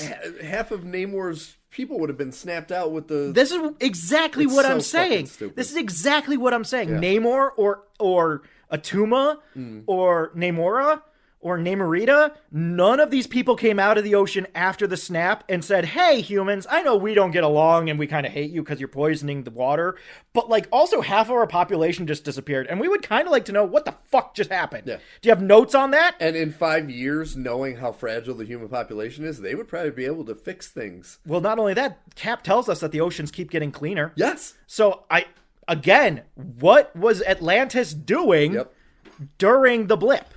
Do we know? Are we going to explore it? No, never. Because as far as I'm concerned, the blip didn't happen. Nope, didn't happen. They pretend like it didn't happen, so I'm just going to assume it didn't happen. The coming out of the ocean. Exactly. They are so indignant. Is Phil Coulson alive? Yeah, that's the name of the book. Yeah. Is Phil Coulson alive? Because you won't tell us. You won't tell us he's alive. You won't tell us what year it is. You won't tell us if the Eternal thing is ever going to happen. You won't tell us if Hercules is ever going to be in any of these movies. So where are we going with this? What is this? Yeah. This is just clickbait movies now. So long story short, Ironheart, I'm intrigued. I'm not sold. It's going to be an uphill sled for me to get sold on this. But I do love Anthony Ramos, and I do love The Hood. So there's something. I have a strong feeling this is going to be a series that you watch, and I'm like, what'd you think of it? How's that going? Yeah. Kind of like the Snow White. Yeah. So there's that. I want to talk really quickly about Welcome to Derry. Which looks awesome. Incredible. I am so excited for this. So good. It takes place the 17 years before It 17. Yep. Chapter 1, 2017. Yep. It looks really good. It looks so dark. And it looks like it solves the main problem with the It movie, which is the second half of the It movie. Yes. You can't have that problem if the story is only about the kids. Yes. If we never see them as adults. So I'm deeply curious about this. I'm also very curious to see how much of it Pennywise is actually in versus kind of like the the vague presence of Pennywise. See, and I'm kind of curious on the presence. Like, we've seen Pennywise enough in the 2 movies. I like this aura of, like, we know he's there. Yeah. But you just see, like, the woman smiling in the window. Yeah. And it's like, okay, he's Something's there, off. but is he there? I love the trailer opens with a kid, like a 12-year-old kid hitchhiking. Yes. And the people are like, we'll take you home if you tell us where your parents are. And he's like, just don't take me to Derry. Don't take me to Derry. And it's like, dude, that already so good. is like, bam, that's in. That's in. I have to make a shout out to Max becoming HBO Max again Yes. because they can't make up their fucking mind. Oh my God. You mean that we had this, again, similar to Disney, we had this big name? It's like if Kleenex was like, we're no longer calling ourselves Kleenex. We are now Nuxus. Booger catchers. Exactly. And you're like, what the fuck are you talking about? I'm still going to call you Kleenex like I still call it Twitter, and I never stopped calling it HBO Max except to mockingly say The Max. The Max. That was the only time I ever said The Max was mockingly with derision in my voice because it's dumb. It's so fucking because you had everybody's known what HBO is since the 80s. Yep. And it was considered the height of television to the point where it was a running joke in my family that whenever, a show like The Sopranos or 6 Feet Under or Deadwood or, name a HBO show would win awards, there was this joke of thank you HBO, we love you HBO. So that was like how you always showed gratitude was like thank you HBO, we love you HBO, thank you HBO. And you got rid of all of that. And I for the life of me, I don't know why. And now it's back. And I'm like, David Zaslav doesn't know how to tie his shoes. No, he's a fucking... He doesn't know how to tie his shoes. Yeah. He wears Velcro slip-ons because he's too stupid to figure this out. Who gave this man a channel? How has Discovery Channel not been in the pits since the 90s? It's incredible. It's amazing to me. It is amazing. And I used to watch Discovery Channel and be disgusted at the amount of commercials that they would just push into everything. Because I would only watch Mythbusters. Yeah. Because there was a time when Discovery Channel was about science. That time went away when we started following Alaskan crab fishermen. Yeah. So, Same as the Learning Channel has like all the housewife things. It's like, what are you fucking It's learning? all the multi-family houses so and all. stupid. And the History Channel talks about alien invasions. Yeah. And you're like, what has happened? And who is running this ship? David Zaslav. Yeah, fucking idiot. Anyway, so welcome to Derry Looks Good. Awesome. Superman. Looks fucking fantastic. This was the first time that either of us watched any footage of this movie and said, could this be good? It was the interaction between Lois and Clark. It was a few things. Yeah. For the life of me, this was the first time I looked at him and I said, there you are, Cal. Yes. It's you. That's Kal-El when he falls and he's in the crater and he pulls himself up and he says, hey, tough guy, up here. Up here. So good. That's Kal-El. So good. That's Kal-El. He's here. Guys, he's here. He made it. Yeah. I can't believe it. I'm as shocked as anybody. And I knew you had a full erection at Mr. Fantastic. That scene where he, like, it's making everyone float. I'm like, Al's got to be yelling at that. I'm so excited for Mr. Terrific. Or Mr. Terrific, I mean. Metamorpho? Mr. Terrific. Metamorpho? Yes. Metamorpho looks great.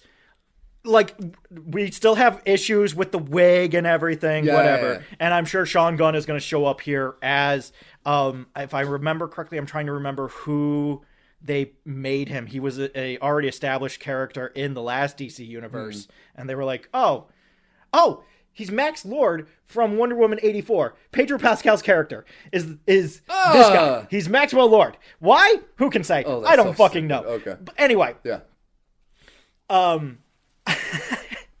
I genuinely look at this and I'm like, there's some stuff here that I like. Lex Luthor's already president. Okay. Which is great. All And right. I think he looks great. I am a little curious about the Ultraman thing. That is very The Boys. Yeah. Like right down to what is his name? Dusk or No, Noir Black. Black Noir. Oh, excuse me. Yeah. I thought his name was Noir Black. Ugh. His name is just Black. Yeah. But the Ultraman costume looks exactly looks like fucking- that. yeah. There's a lot of rumors that it's Bizarro or something. Yeah. Ultraman is the alternate universe Superman, who's the head of the Injustice Society. This is the part that I kind of look at. I'm like, I don't know how this is going to work, and I don't like the costume that you chose. So this is a problem for me on several levels. You should not be emulating The Boys. No. You should never be emulating The Boys. That is just not something you should be doing. And to have it be this close to Black Noir, I'm like, this is... I don't like this at all. That said, that was like it. That was like the only thing in that trailer. I love that it's setting up this all-star Superman type thing where it doesn't look like it's one thing. Yes. It's a bunch of things with an overarching story about Superman's role in society. And so it's like there's a war scene, but there's also a kaiju attack, and there's also a space battle, and there's also Lex Luthor, and there's also fights with Ultraman and Bizarro. And in the beginning, when he's talking to Lois, he says, I stopped a war. So Yeah. there's a war between two countries. So there's a lot going on, Yeah. and it doesn't feel like it's going to just be one thing. It feels like it's going to be, instead of like in Winter Soldier, where you have that great fight scene in the middle on the freeway, and that fight scene ends but isn't resolved. Yes. Right? Everybody walks away from it, but there's no resolution to it. It looks like all the fights here are going to have some level of resolution. Yes. And I'm really curious about that because to me, is so comic booky. That's how you get like this month's issue. This month's issue is it's just like there's a fight, that fight ends, but the story progresses. But I hope they solve the issue that old DC had and Marvel has now. Do not kill off the villains. No, how could you kill off Lex Luthor? They find a way to kill off everybody. Resolve it. Don't kill off the villains. I could see them killing off, if Ultraman is Bizarro, I could see them killing him off, throwing him into the sun or something. But like even Bizarro, like send him to another. Find a way to send him to another. Put him in the Phantom Zone. Phantom Zone. Something. Yeah. Like that's what I always loved about the first Superman, and I wish they didn't kill off the three Kryptonians at the end of Superman 2. It's like these guys were bad guys, and they threw them in the Phantom Zone so they could come back again. Yeah. It's like that's the Joker. Well, that's the whole thing with superhero stories, to the point where it becomes a plot in the story itself. Yes. Of, like, a la Invincible. Yes. Spider-Man has had this conversation. Batman has had this conversation. Superman has had this conversation. Wonder Woman has had this conversation. Captain America has had this conversation. Is it better to just take the piece off the board? Yeah. Is it better to just do it and do the one thing you swore you would never do, because it will be a better world for everyone else if you take that bullet? But that's why I loved the Pattinson Batman so much, because the other Batman movies, including the Keaton ones, they killed off every villain. Oh, yeah. The Joker, the Penguin, Bane, Ra's al Ghul, all died in those movies. And it's like, I'm not counting the Schumacher ones. Those ones are horrible. But it's like, you got to stop doing that, because once again, like you're saying, there's an over like, especially with the Joker, there's a huge arc that there's all these little stories in. So just don't kill them off. Send them somewhere and say, oh, well, they're taken care of. And of course, we know they're going to break out. Well, but that's great. I'm shocked that in this world where we've had so many Batman stories and so many Joker stories, no one has, admittedly, this is a relatively new element of canon, but it's been confirmed in the last 10, 15, 20 years that there are 3 different people who are the Joker running around in the DC universe. And so you have the guy that was the Red Hood, but you also have another guy and another guy. Yeah. And so, like, that's an avenue that you could explore, is these 3 people, all of whom claim to be the Joker. So when you lock up the Joker and then something Jokery happens, you're like, what was that? That's why the Joker is sometimes brilliant and sometimes a dumbass. That's why the Joker can do high biochemistry stuff, but also can't set a clock. Yeah. Like, because there's several different people taking on the mantle at the same time. And that's an interesting concept that has never been explored in the movies. Going back to Superman, I just want them to land the ship. I really hope so. Because there's still elements in this trailer. I still haven't forgiven them for the robots. I still haven't forgiven them for the sunbeam that burns him. I'm like, this sucks, man. Like, if those elements suck, if Crypto becomes the entire story, where it's like, oh, this is a story about a dog, but also Superman's here. Yeah. I'm a dog person. That's going to be a hard sell for me, man. Yeah. If Crypto is comic relief, that's one thing. If Crypto is a recurring character who solves problems on a regular basis, we're getting into problem territory. If Crypto becomes more of a focus for the audience than Superman, we've reached critical mass. That'd be a problem, yeah. And so, like, I'm very curious about this. I want to see if he's pretending to be Superman or if Lois knows that he's Superman. I like the Kents. I think that looks great. Kent Farm looks great. That looks awesome. This was the first time where I saw him as Superman and said, that's him. Yep. That's the guy. So I'm very curious. I'm more optimistic than I was. I'm still scared. I'm still expecting this to be a B-, not an A+. Yeah. Because, I mean, I've been thinking about this after I watched this trailer. The last great cinematic Superman experience for me. Superman 3 wasn't even a very good movie, but it had the scene where Superman fought Clark Kent.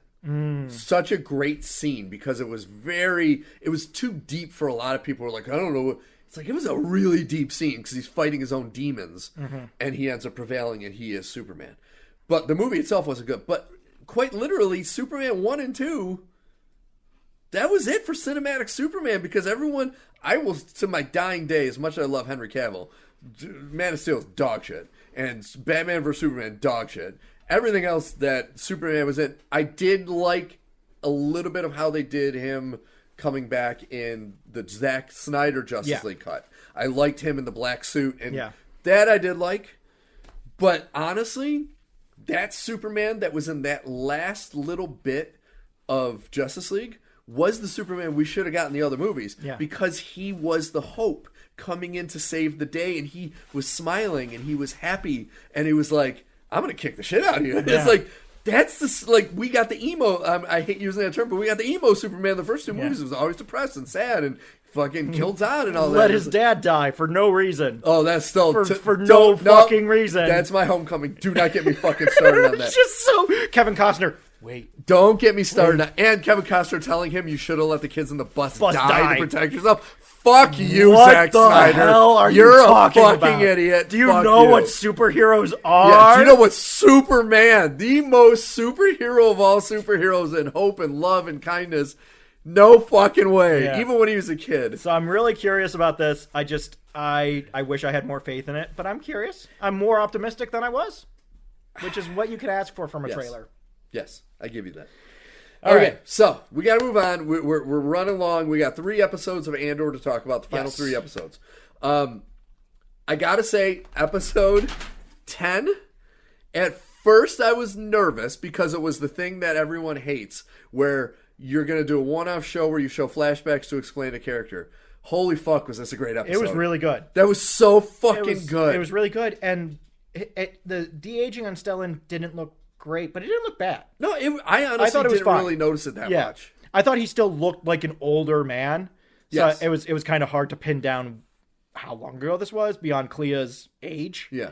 But at the same time, I really liked all of those elements, and I thought the pacing on it was really good, which is a point that we're going to get back to, is pacing on this show.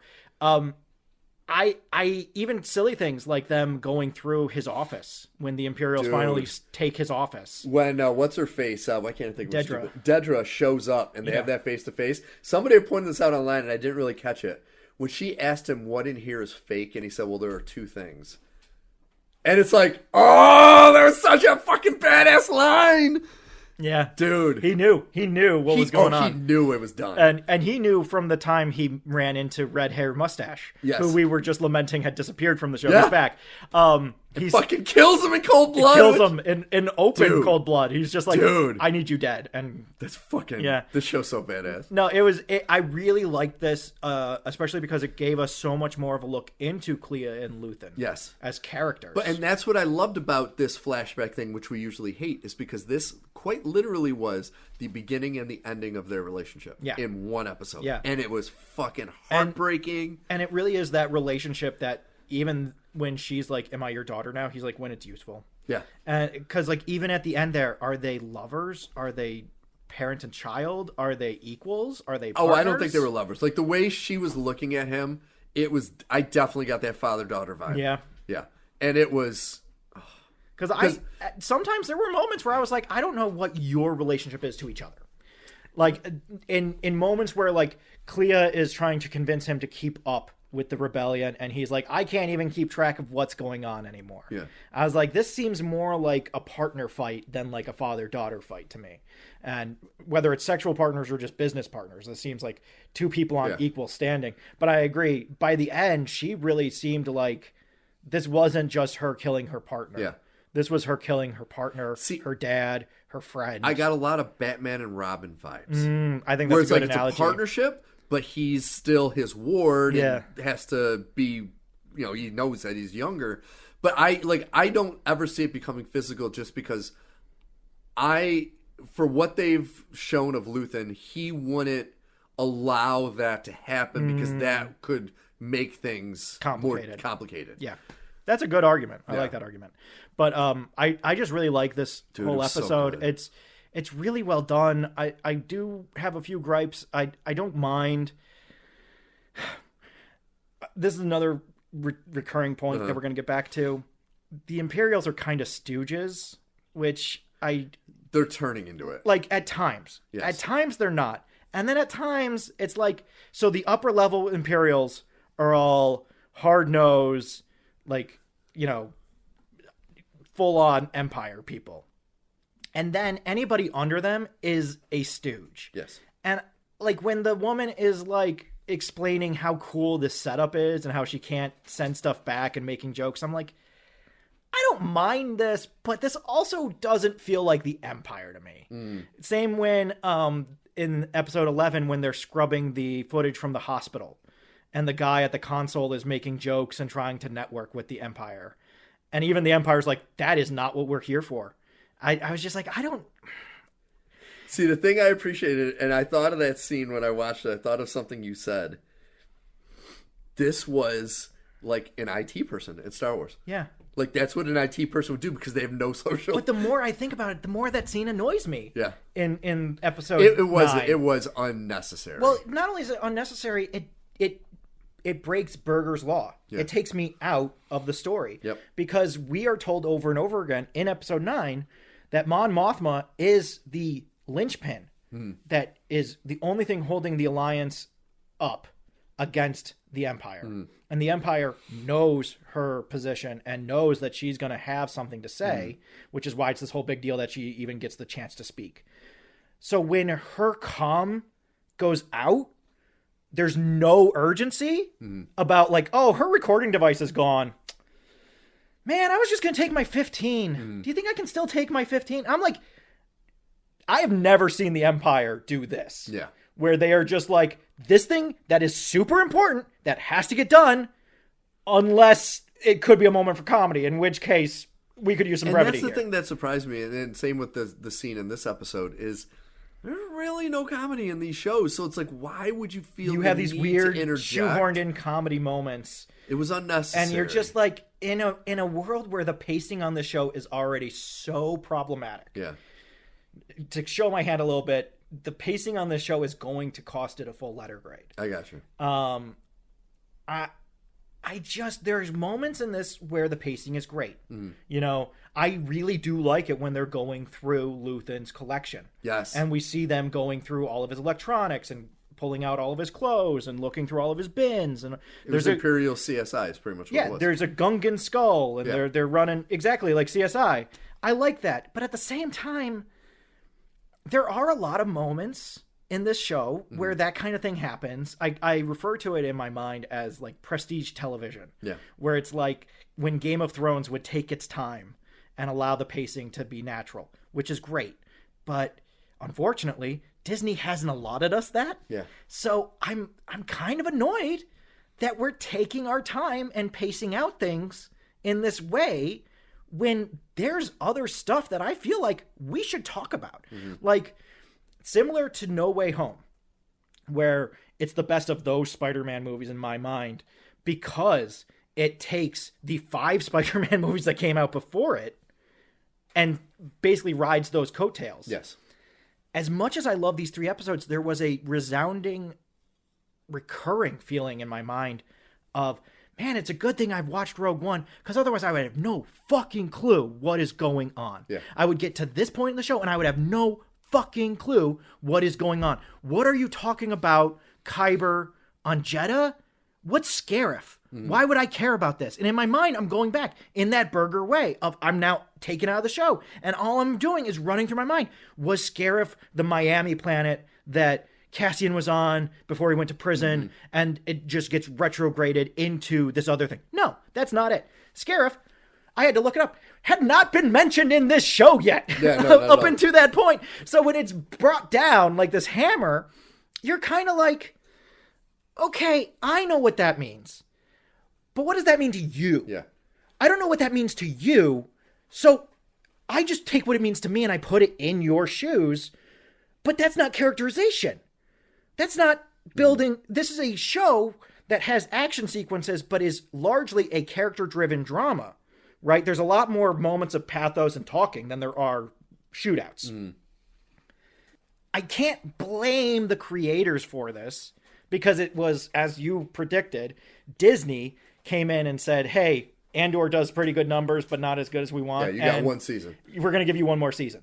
Even though of all of the Star Wars crap we've made, Andor is by far the highest rated. By far. Since, besides the first 2 seasons of The Mandalorian, Yes. by far the most highly rated and anticipated. We're only going to give you one more season. And so it has that Game of Thrones season 8 breakneck speed of how did we get here? What's going on?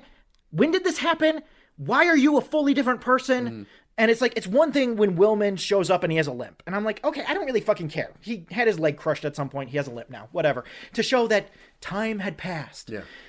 But when you get into the characterization of things, that's when I'm like, I want to like this so bad. And you're keeping me at arm's length. Yeah.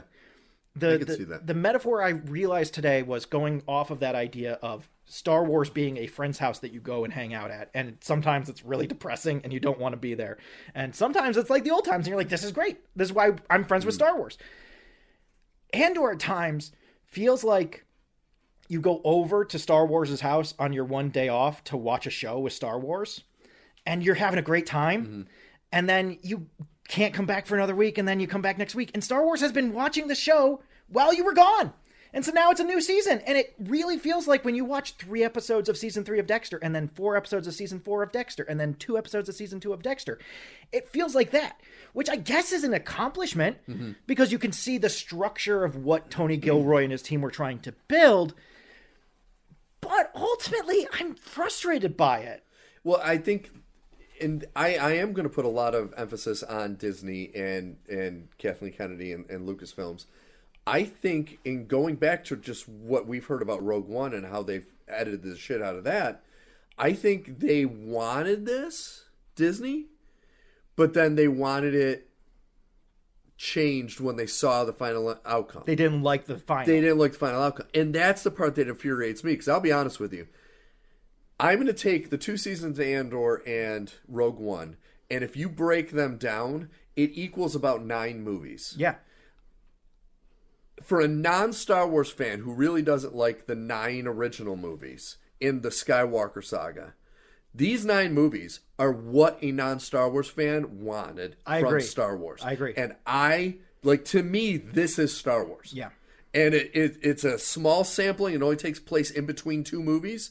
But I absolutely I look at this and I'm like, this is what Star Wars is. And I don't think that's what they understood. It's like, this was your opportunity, because you still have Star Wars fans that will love it.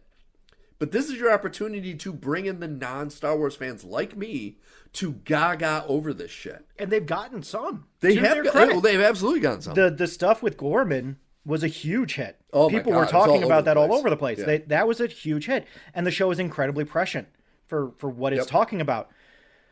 And all of these things are just more reasons why I'm so frustrated that it holds me at arm's length. Because, and again, I don't blame the creators like I did in episode 1. We're going to get back to episode 1, 2, 3. Yeah. I don't blame the creators. I blame Disney for having that Game of Thrones season 8 kind of feel. But I do have to look at what we were given and ask, was this pacing the best idea? Given what we had to do, was this way of doing things the best way to do it? And I don't think so. And I still, if those of you who have listened to us, my issue with 4 through 6, even though I like the episodes, I thought they were way too slow. Yeah. And it's like, you didn't need the first 3 episodes. The next 3 were way too slow. And then you tried to cram it all into the last 6. Yeah. And even though the last 6 are great, it's obvious that they're cramming it all in. It doesn't fit. No. It doesn't fit. And like I said, that's where that prestige television, we're going to let the moment hold kind of thing, kind of ends up being a bad idea here. You don't have time for that. Yeah. You frankly don't have time for that. You don't have time to have little jokes about how the Empire gets around on Tuesdays. You don't have time to joke about how the Empire collects, crime scene information. Yeah. You don't have time to show us Perrin in a limousine drinking a scotch. You gotta cut this shit right the fuck out. I heard that there was a scene written that they never filmed for that. that explained that whole scenario. Cut it out. It doesn't matter. If you cut cut his whole character out. That's what I'm saying. Yeah, If you cut the thing, because I've also heard this, that it turns out that if Mon had gone to Perrin and told her about the problems, he would have supported her. Yeah. It's what you hear online is what Disney cut out of the show. Yeah. Then just cut Perrin. Yeah. Then just cut him all out. And every episode of The Wedding. Gone. Seriously, those first 3 episodes are a tragedy when you get to the end of the season. Yes. Because not only am I complaining about not having time to tell the story I want to tell, I want to see told, you did present 3-hour-long full wastes of my time. Yes. Those 3 episodes could have tied each of the time jumps together. So it picks up at episode 4, you do 4, 5, 6, and then you have an episode that's in between one year jump and the next. Yes. And then you do 3 episode in between for that year jump to kind of connect everything together. 1, 2, 3, connection. Yeah. 1, 2, 3. The fact that those 3 episodes are such a vacuous, huge, amazing pit of nothing is so frustrating, because that's time we really needed in other parts of this show. Yeah. And it becomes damning in my mind that they did that, because it's not for anything. Nope. We get nothing out of any of those 3 episodes. Literally nothing happens in those 3 episodes that is so important that you need to watch them. Quite literally nothing. Quite literally nothing happens. Yes. That TIE fighter he steals never comes up again. Comes up. None of those people on that planet, they never come up. Nope. We briefly go back to the Grain Planet for the most small interlude. Yeah, for the tiniest little thing. At the very, very, very, very, very end. Just to and make sure. I like the end. I love the end because awesome. A, it shows us that B2 Emo is having a great time. He's living a great life. Yeah. And that's awesome. And B, it shows us that Bix is out there and she's still doing her thing, and Andor has a baby. Yeah. So, like, I like that. That was fantastic. There's nothing else in those 3 episodes that's important. Yeah. And frankly, you can get there without those 3 episodes. Yeah. So, like, I end up looking at those 3 episodes and saying, this is beachfront real estate, man. We need this time. We need this time in other locations to show Cyril getting kicked out of the Gorman Alliance, to show the way that the Yavin group came together. That is a story that I'm begging for, because they show up and we have no idea who they are or why they feel the way they feel about things or why they have such hard lines on stuff. They just do. Yeah. And we're not given that information. And it's maddening because it seems so important. And yet the characters are just kind of like, that's just how he is. And I'm like, that's not good enough. Somebody had a funny line online. They're like, why is it everyone on Yavin is always welding? Yes. They're always welding something. And they all have these special jackets. Yeah, they all and got I'm the just jackets. like, give me something that I can hook my hat on, man. Because instead you gave me a bunch of idiots trying to push a TIE fighter. Oh, that's the dumbest. Like, waste of time. I'm so frustrated because I love the Gorman stuff, and I love the last 3 episodes of the series, and I love these 3 episodes of the series. My God, it's damning to look at those first 3 episodes, because every problem I have with the show would be solved if you took those 3 episodes, cut them completely, and then retooled the entire show from there. Yep. And it's so, this is worse than Black Widow destructive. We have all the pieces on the table. We're just not going to do it because we want to make a woke story. Yeah. This is way worse. This is so much worse. You have everything, and then you waste my goddamn time. Yeah. Ruin my faith that you can do this. And then you come back and show that you can do it at a high level. But everything is so rushed that I don't feel connected to anything that's happening. I don't think I've ever had an emotion swing with a series as I had with this season. Seriously. It's insane. It's incredible. And especially, like, going back to 10, I never really loved Ben Mendelsohn in Krennic. I thought he was kind of a weak. When he was interrogating Dedra, that was so fucking good. Puts his finger on her head and pushes her into the chair. Dude, that was so awesome. Think about why I would be here. Why would I be here? It's like, why couldn't we have seen more of him early on in the series, not showing a travel video to Gorman? No. It's like, why couldn't we have got more? Again, just huge swaths of time that we could have used for so many other things that we're not going to get back. Yeah. Like, it's so maddening. It's so deeply upsetting because I keep coming back to, I want to give this show an A+. Yeah. Because when it's great, it's like capital A great. I truly loved K2 in episode 11. Oh my God, He K2 was and all of them. In all of them, yes. But like just showing him playing cards that with was them such or a whatever. great scene. That was amazing. That was a great scene. And then I went back because I'm a psychopath and I rewatched Rogue One after this. Yeah. And it does what I wanted to do. The last thing that happens is Cassian getting the mission that we see him going on. I thought that as soon. And the two plug in seamlessly. Yes. With one exception, the two plug in fully seamlessly to the point where it's like, I understand Cassian so much better now. Yes. In Rogue One, after a show that was made almost 10 years after it came out, than I did when I first watched Rogue One. And you can see all of these elements in the show, and it's great. And I love it. And the only problem was that the entire premise of Rogue One is based around the Empire finding out that the Death Star plans are leaked. That also happened in episode 10 and 11. So it's kind of like this, like, oh no, our plans are out. And it's like, yeah, they were out last Tuesday. Yeah. And then when Jin is explaining the Death Star to Cassian, and we now know that Cassian knew about the Death Star coming into this mission. And Jin is like, you don't believe me, do you? And he's like, that's not important. I'm like, dude, you know that the Death Star exists. So like a little bit of retconning, but by and large, it works really well as a plug-in. It works so good. So like, I want to give this an A, but man, I got some serious problems with how they set this up. Yeah, if it was 4 through 12, it would be an A. Yeah. Because of those first 3 episodes, it has to take, I'd say more than a letter grade. I think I would have to put it at maybe a B-. That's what I said. Including the first 3 episodes. I had just the first 3 episodes cost it a letter grade and a half. Yeah. Which took it from an A down to a B-, because as anybody who went to college knows, there's no such thing as an A+. Yes. And unless it's really good. Yeah. So it automatically took it down to a B-, and then just some of the pacing issues, I still haven't fully forgiven them for doing these year-long jumps. I'm going to give them the benefit of the doubt on the pacing, even though that was my big concern before it was your big concern. Yeah. I'm going to give them the benefit of the doubt after we had the epiphany that it was probably the, Disney throwing a wrench into everything. And I honestly think the pacing wouldn't have been such a big deal for me if those first 3 episodes didn't exist. But that's the thing for me. That's why it's another almost letter grade. I marked it only a half letter grade down. So we're sitting at a C+ now. But that is, to me, that's important. You had a pacing directive. Yes. The way you went about that directive was not well done, not well thought out, and caused a lot of problems. Mm-hmm. And while you were able to navigate those problems and still tell a coherent, good story, I don't feel like I connected to this show like I did in season 1. Yeah. Because of those year jumps specifically. And then when you lop in that there were 3 hours of additional time that they could have spent on better things. Yes.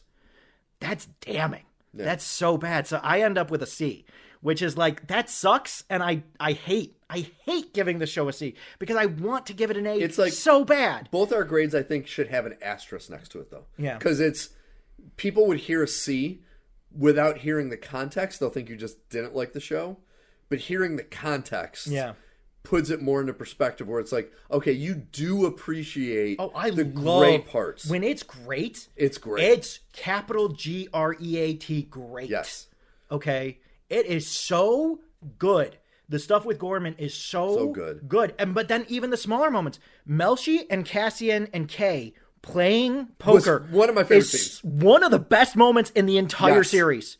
And also, I didn't realize that Melshi was in Rogue One. Yeah. I fully had forgotten about that. Yep. And so when he keeps showing up, I was like, they're playing cards, and he's like, oh, it's Melshi's hand. I'm like, Melshi. I know that name. Yeah. I know. He was in prison. He was in prison with Cassian. Yep. He was in prison. We never got to see Andy Serkis.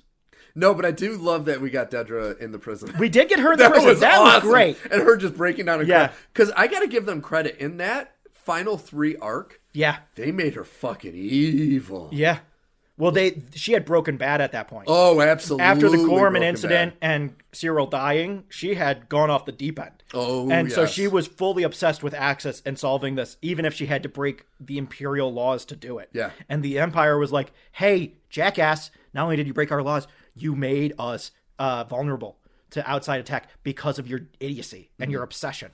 And so seeing her get her comeuppance was so good. In the same way that watching Cyril die, I was like, fucking yes.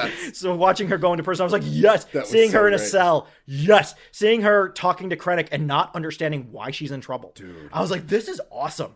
This is fucking great. Yeah, she really thought she was going to get up and like walk out of that room. She thought she was going to get a fucking promotion. She had to go back to the hospital and question Luthen. Yeah. And it's like, you don't fucking understand a goddamn thing that's going on, do you? You have no fucking clue what's happening right now, do you? And so I fucking love this show when it's great. Yeah. When it's great, it's fucking It is fucking great. spectacular. I just wish, pacing-wise, I'll upgrade to a C+ because I really don't want to give it a C, but I really absolutely can't give it over a C+ because the pacing is just a huge problem. I'm not going to disagree. When something as simple as adding a scroll before the third episode of each iteration, so you get the 1 year later and then you get a scroll and it tells you everything that's happened in between. So you can be like, oh, that's why Luthen doesn't want to go to Yavin. Oh, that's why Cassian ultimately left Luthen. Oh, that's why Cassian is still loyal to Luthen. Yeah. Oh, that's why Mon is doing this thing or what. It gives us information and backstory that is ultimately important. Yeah. Whether you can write around it is another question. It is ultimately important, and I need to know how these characters know these things. I did want to bring up, and you just reminded me when you said that, one of my favorite scenes of that final episode is when Andor is giving the information to Mon Mothma and all of the, let's say the board of trustees, and they all start questioning Luthen's... Palma sucks. Palma really fucking Going sucks. back and watching Rogue One and then watching that, I was like, Palma fucking sucks. But she sucks as a person. But when he's like, I know his faults more than anybody, but don't fucking question. We are all here because of him. That was a big thing for me, was that the entire first season was Luthen setting up this organization. Yes. To the point where he goes to Saw Gerrera and he's trading information and goods, trying to get Saw to join the rebellion. And then we fast forward to episode 4, and they're on Yavin, and Luthen isn't invited and also doesn't like how the alliance has come together. And I'm like, that's huge. Yeah. That's huge information that we should be privy to. You can't cut that out. That's enormous. Because it's obvious the politicians got a hold of the rebellion and were turning it into something he didn't want it to be. Yeah. And we need to see that. Yeah. Whether it's obvious or not, we need to see it.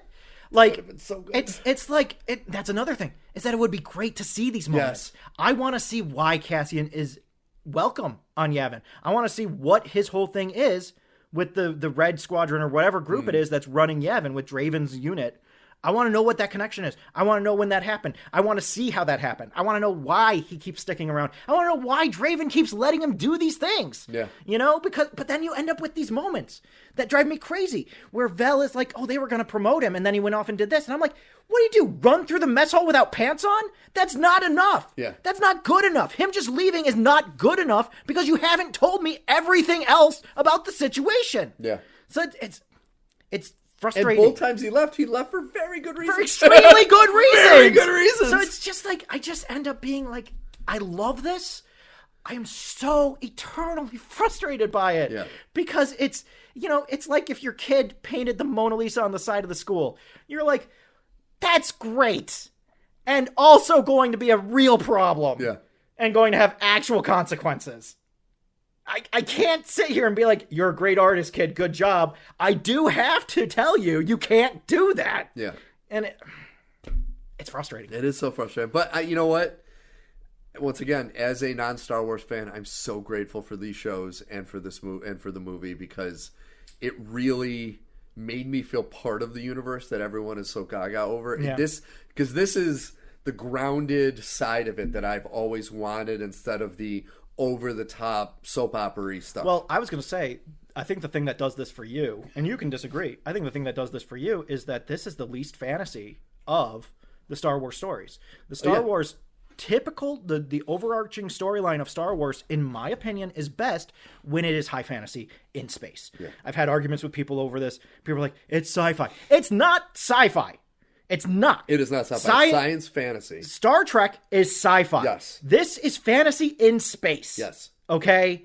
This is like, that's why there's gravity over planets, so they can drop bombs. That's why they can open up an airlock and nobody dies. That's why X, Y, and Z happens, because there's cause and effect, but it's within the bounds of this world. That sounds a lot like magic to me. Yeah. So like, this to me was the closest it got to being real science fiction. I didn't mind the fantasy elements of the OG Star Wars. I just never thought, like, especially the prequels, the sequels, and episode 1, I thought the writing wasn't great. Like, if you listen to the dialogue and it's not that greatly, it's not written well, and it's just overly dramatic. Yeah. And so Rogue One, it is still kind of fantasy. You're right, it is far more grounded, and I do love that about it. But when the characters are speaking, it feels more real just as a characterization than it did in the other movies. Well, and like, you still get that here sometimes. You get the Force healer. You get chew it. Who the Force is, I am one with the Force and the Force is with me. Yes, which is one of the most badass scenes still. And then again, Disney, I have 2 pitches for you while we close this out.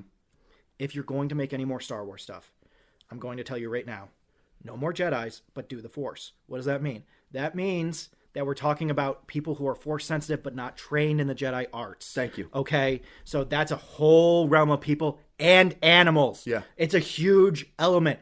Do that. Other thing, I want a series about Wedge Antilles. And every episode has a dogfight in space or on a planet, but it's a dogfight. It's an in-ship dogfight. They haven't done anything like that. No. We've been so preoccupied with lightsabers and Obi-Wan and Boba Fett. We haven't done dogfights. Do just the story of Wedge Antilles. Yeah. His dad is the captain of the ship that Princess Leia is on at the beginning of Star Wars. Yep. C-3PO's last owner? Captain Antilles. Who do you think that is? It's Wedge's dad. Yeah. Okay, so there's stuff to do here. There's really interesting things to do here.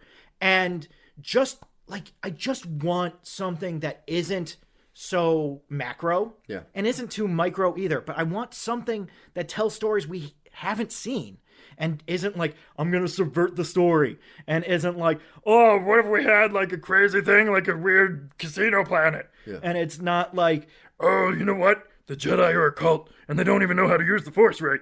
None of that shit. Yeah. Get all that shit out of here and tell me a basic story about Wedge Antilles and how he came into his own. He's the only person who survived every major battle in the Empire. The only person. He was on the original Yavin battle. He was on Hoth. He blew up the second fucking Death Star. Yes. You're going to tell me that this guy doesn't deserve a fucking story? And he's Ewan McGregor's uncle. Are you fucking kidding? Come on. Yeah. Give it to us. But I mean, I'll be honest, another thing I liked about the Andor show, I do appreciate that they created this thing that really didn't show any major characters from the movies. Yeah. Like, you see Bail Organa, you see Mon Mothma. That's really it. And those are like not major characters. And they mention Palpatine. That's it. They mention Palpatine. But you don't see anyone else. No, Obi-Wan doesn't come walking in at any point. And I appreciate that because it's like... It's huge. There are other stories you can tell without needing these characters. And if you tell those stories, there's a lot less at stake. Yeah. The thing that I'm frustrated about with this isn't the canon. The thing that I'm frustrated about with this is the pacing of the story that you told. I think the canon is perfect. Yeah. You got the canon perfect. I would love it if they took the vibe of this show and the movie Rogue One and they transitioned it into an Old Republic story. Yeah. But showing it like as a dirty, like that's what I love is it's like, it's got to be dirty, man. I want it to be like the Wild West. Yes. I want it to be like, especially with the Old Republic, I want it to be like the founding of the Republic. Yes. And so you just have these disparate groups and they're starting to come together. And it's similar to this story, but without the Empire. So it's just like individual bad guys. There's where you can have your Force-sensitive people who are kind of figuring out what the fuck this thing is. So you still have the Jedi, but you also have like these Force-sensitive people. And please, get back to the era of Star Wars. To me, Star Wars to me is easily encompassed in one idea. And it's that in every movie, someone says, I have a bad feeling about this. And that's not on accident. what is the Force if not a way to feel things? Yes. And so it tells us that even people like C-3PO and Han Solo, who are not Force sensitive, in the case of C-3PO, not even human, can sense the Force. Yes. Please, I'm begging you dig into some of this. Well, man. that's why they need to get away from the, I'm going to call it the Naughty Nine, because once you turn it into midichlorians, Yeah. it took away all that All magic. of that. So you got to distance yourself from those Again, 9 it movies. took it from fantasy and made it science. Yes. It said, this is what makes a Jedi. And we were like, nobody was wondering that. No. Nobody had that question. Nope. Nobody was like, I wonder why some people are. It's like if J.K. Rowling came out and was like, oh, it turns out the number of toenails you have is why you're a wizard. What? Like they could have, I think it would have been better if they would have used kind of like how they did with the X-Men. You're a level this, you're a level that. Yeah. And they could have like sensed something in Anakin saying he's a level higher than I've ever sensed. That's what they do say. They do say that. They say that Anakin, well, they say his midichlorian levels Well, are off that's the what I scale. mean. Yeah. Don't say midichlorian, say like some aura or something about Yeah. him. I haven't felt a power like this since Yoda. Yeah. And it's like, that's a better way, and you're not taking away the magic of it. No, it's all unforced errors, unfortunately. But that seems to be a lot of Disney's properties right now.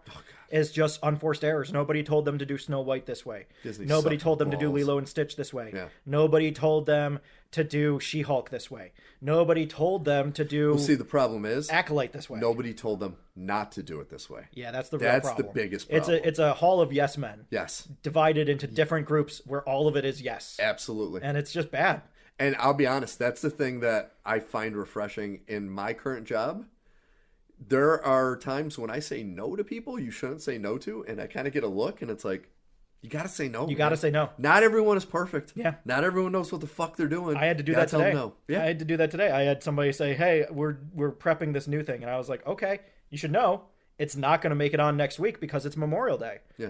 That's just part of my job. It's would they like it to get on next week? Well, in an ideal world, sure, but like in an actual world, no. There is no way for me to facilitate getting that on air. There's just not enough time. Yep. I can't do it, and that's just something in this world that is tricksy at best. Trixie is good. Yeah. All right, folks. Well, that was a very, very long. We haven't We're done a back show to the like this in a 2-hour while. episodes, 2-hour baby. episodes of NerdPod Generations, episode 161. We really thank you for listening. We hope if this is your first time listening, you go back once again, listen to our back catalog at nerdpodgen.com. We would like to thank Kelly Judson for joining us and Thank once you, again Kelly. adding some class to the joint is Yes. the way I like to say it. Yes, and following the rules of not just criticizing but coming in with notes. Yes. Because that's what we like That's to do. what you have to do. We don't want to just tell you suck. We want to tell you how to not suck. It's not only that you suck. This is why you suck. This is why so you suck. next time, don't do that. No one's listened to us yet. Hey, Mark Hopefully they Sanchez, will. don't run into the ass of your own defender. That kind of thing. That was Just so don't funny. do it. I'm glad he did that, though. So NerdPod Generations 161 is in the book. So, Al, who does our artwork and music? Our art is by Kortney Howell. Our music is by Brendan Williams and James Connolly. I am Alfred Judson. And I'm Steve Taylor. And until next week, friends and enemies, we're out of Disney stuff to Oh, review. God, So we're thank going to have to God. come up with something new, I guess. Something good, bro. Yeah. But until then, that's our problem, not yours. Adios. See you next week.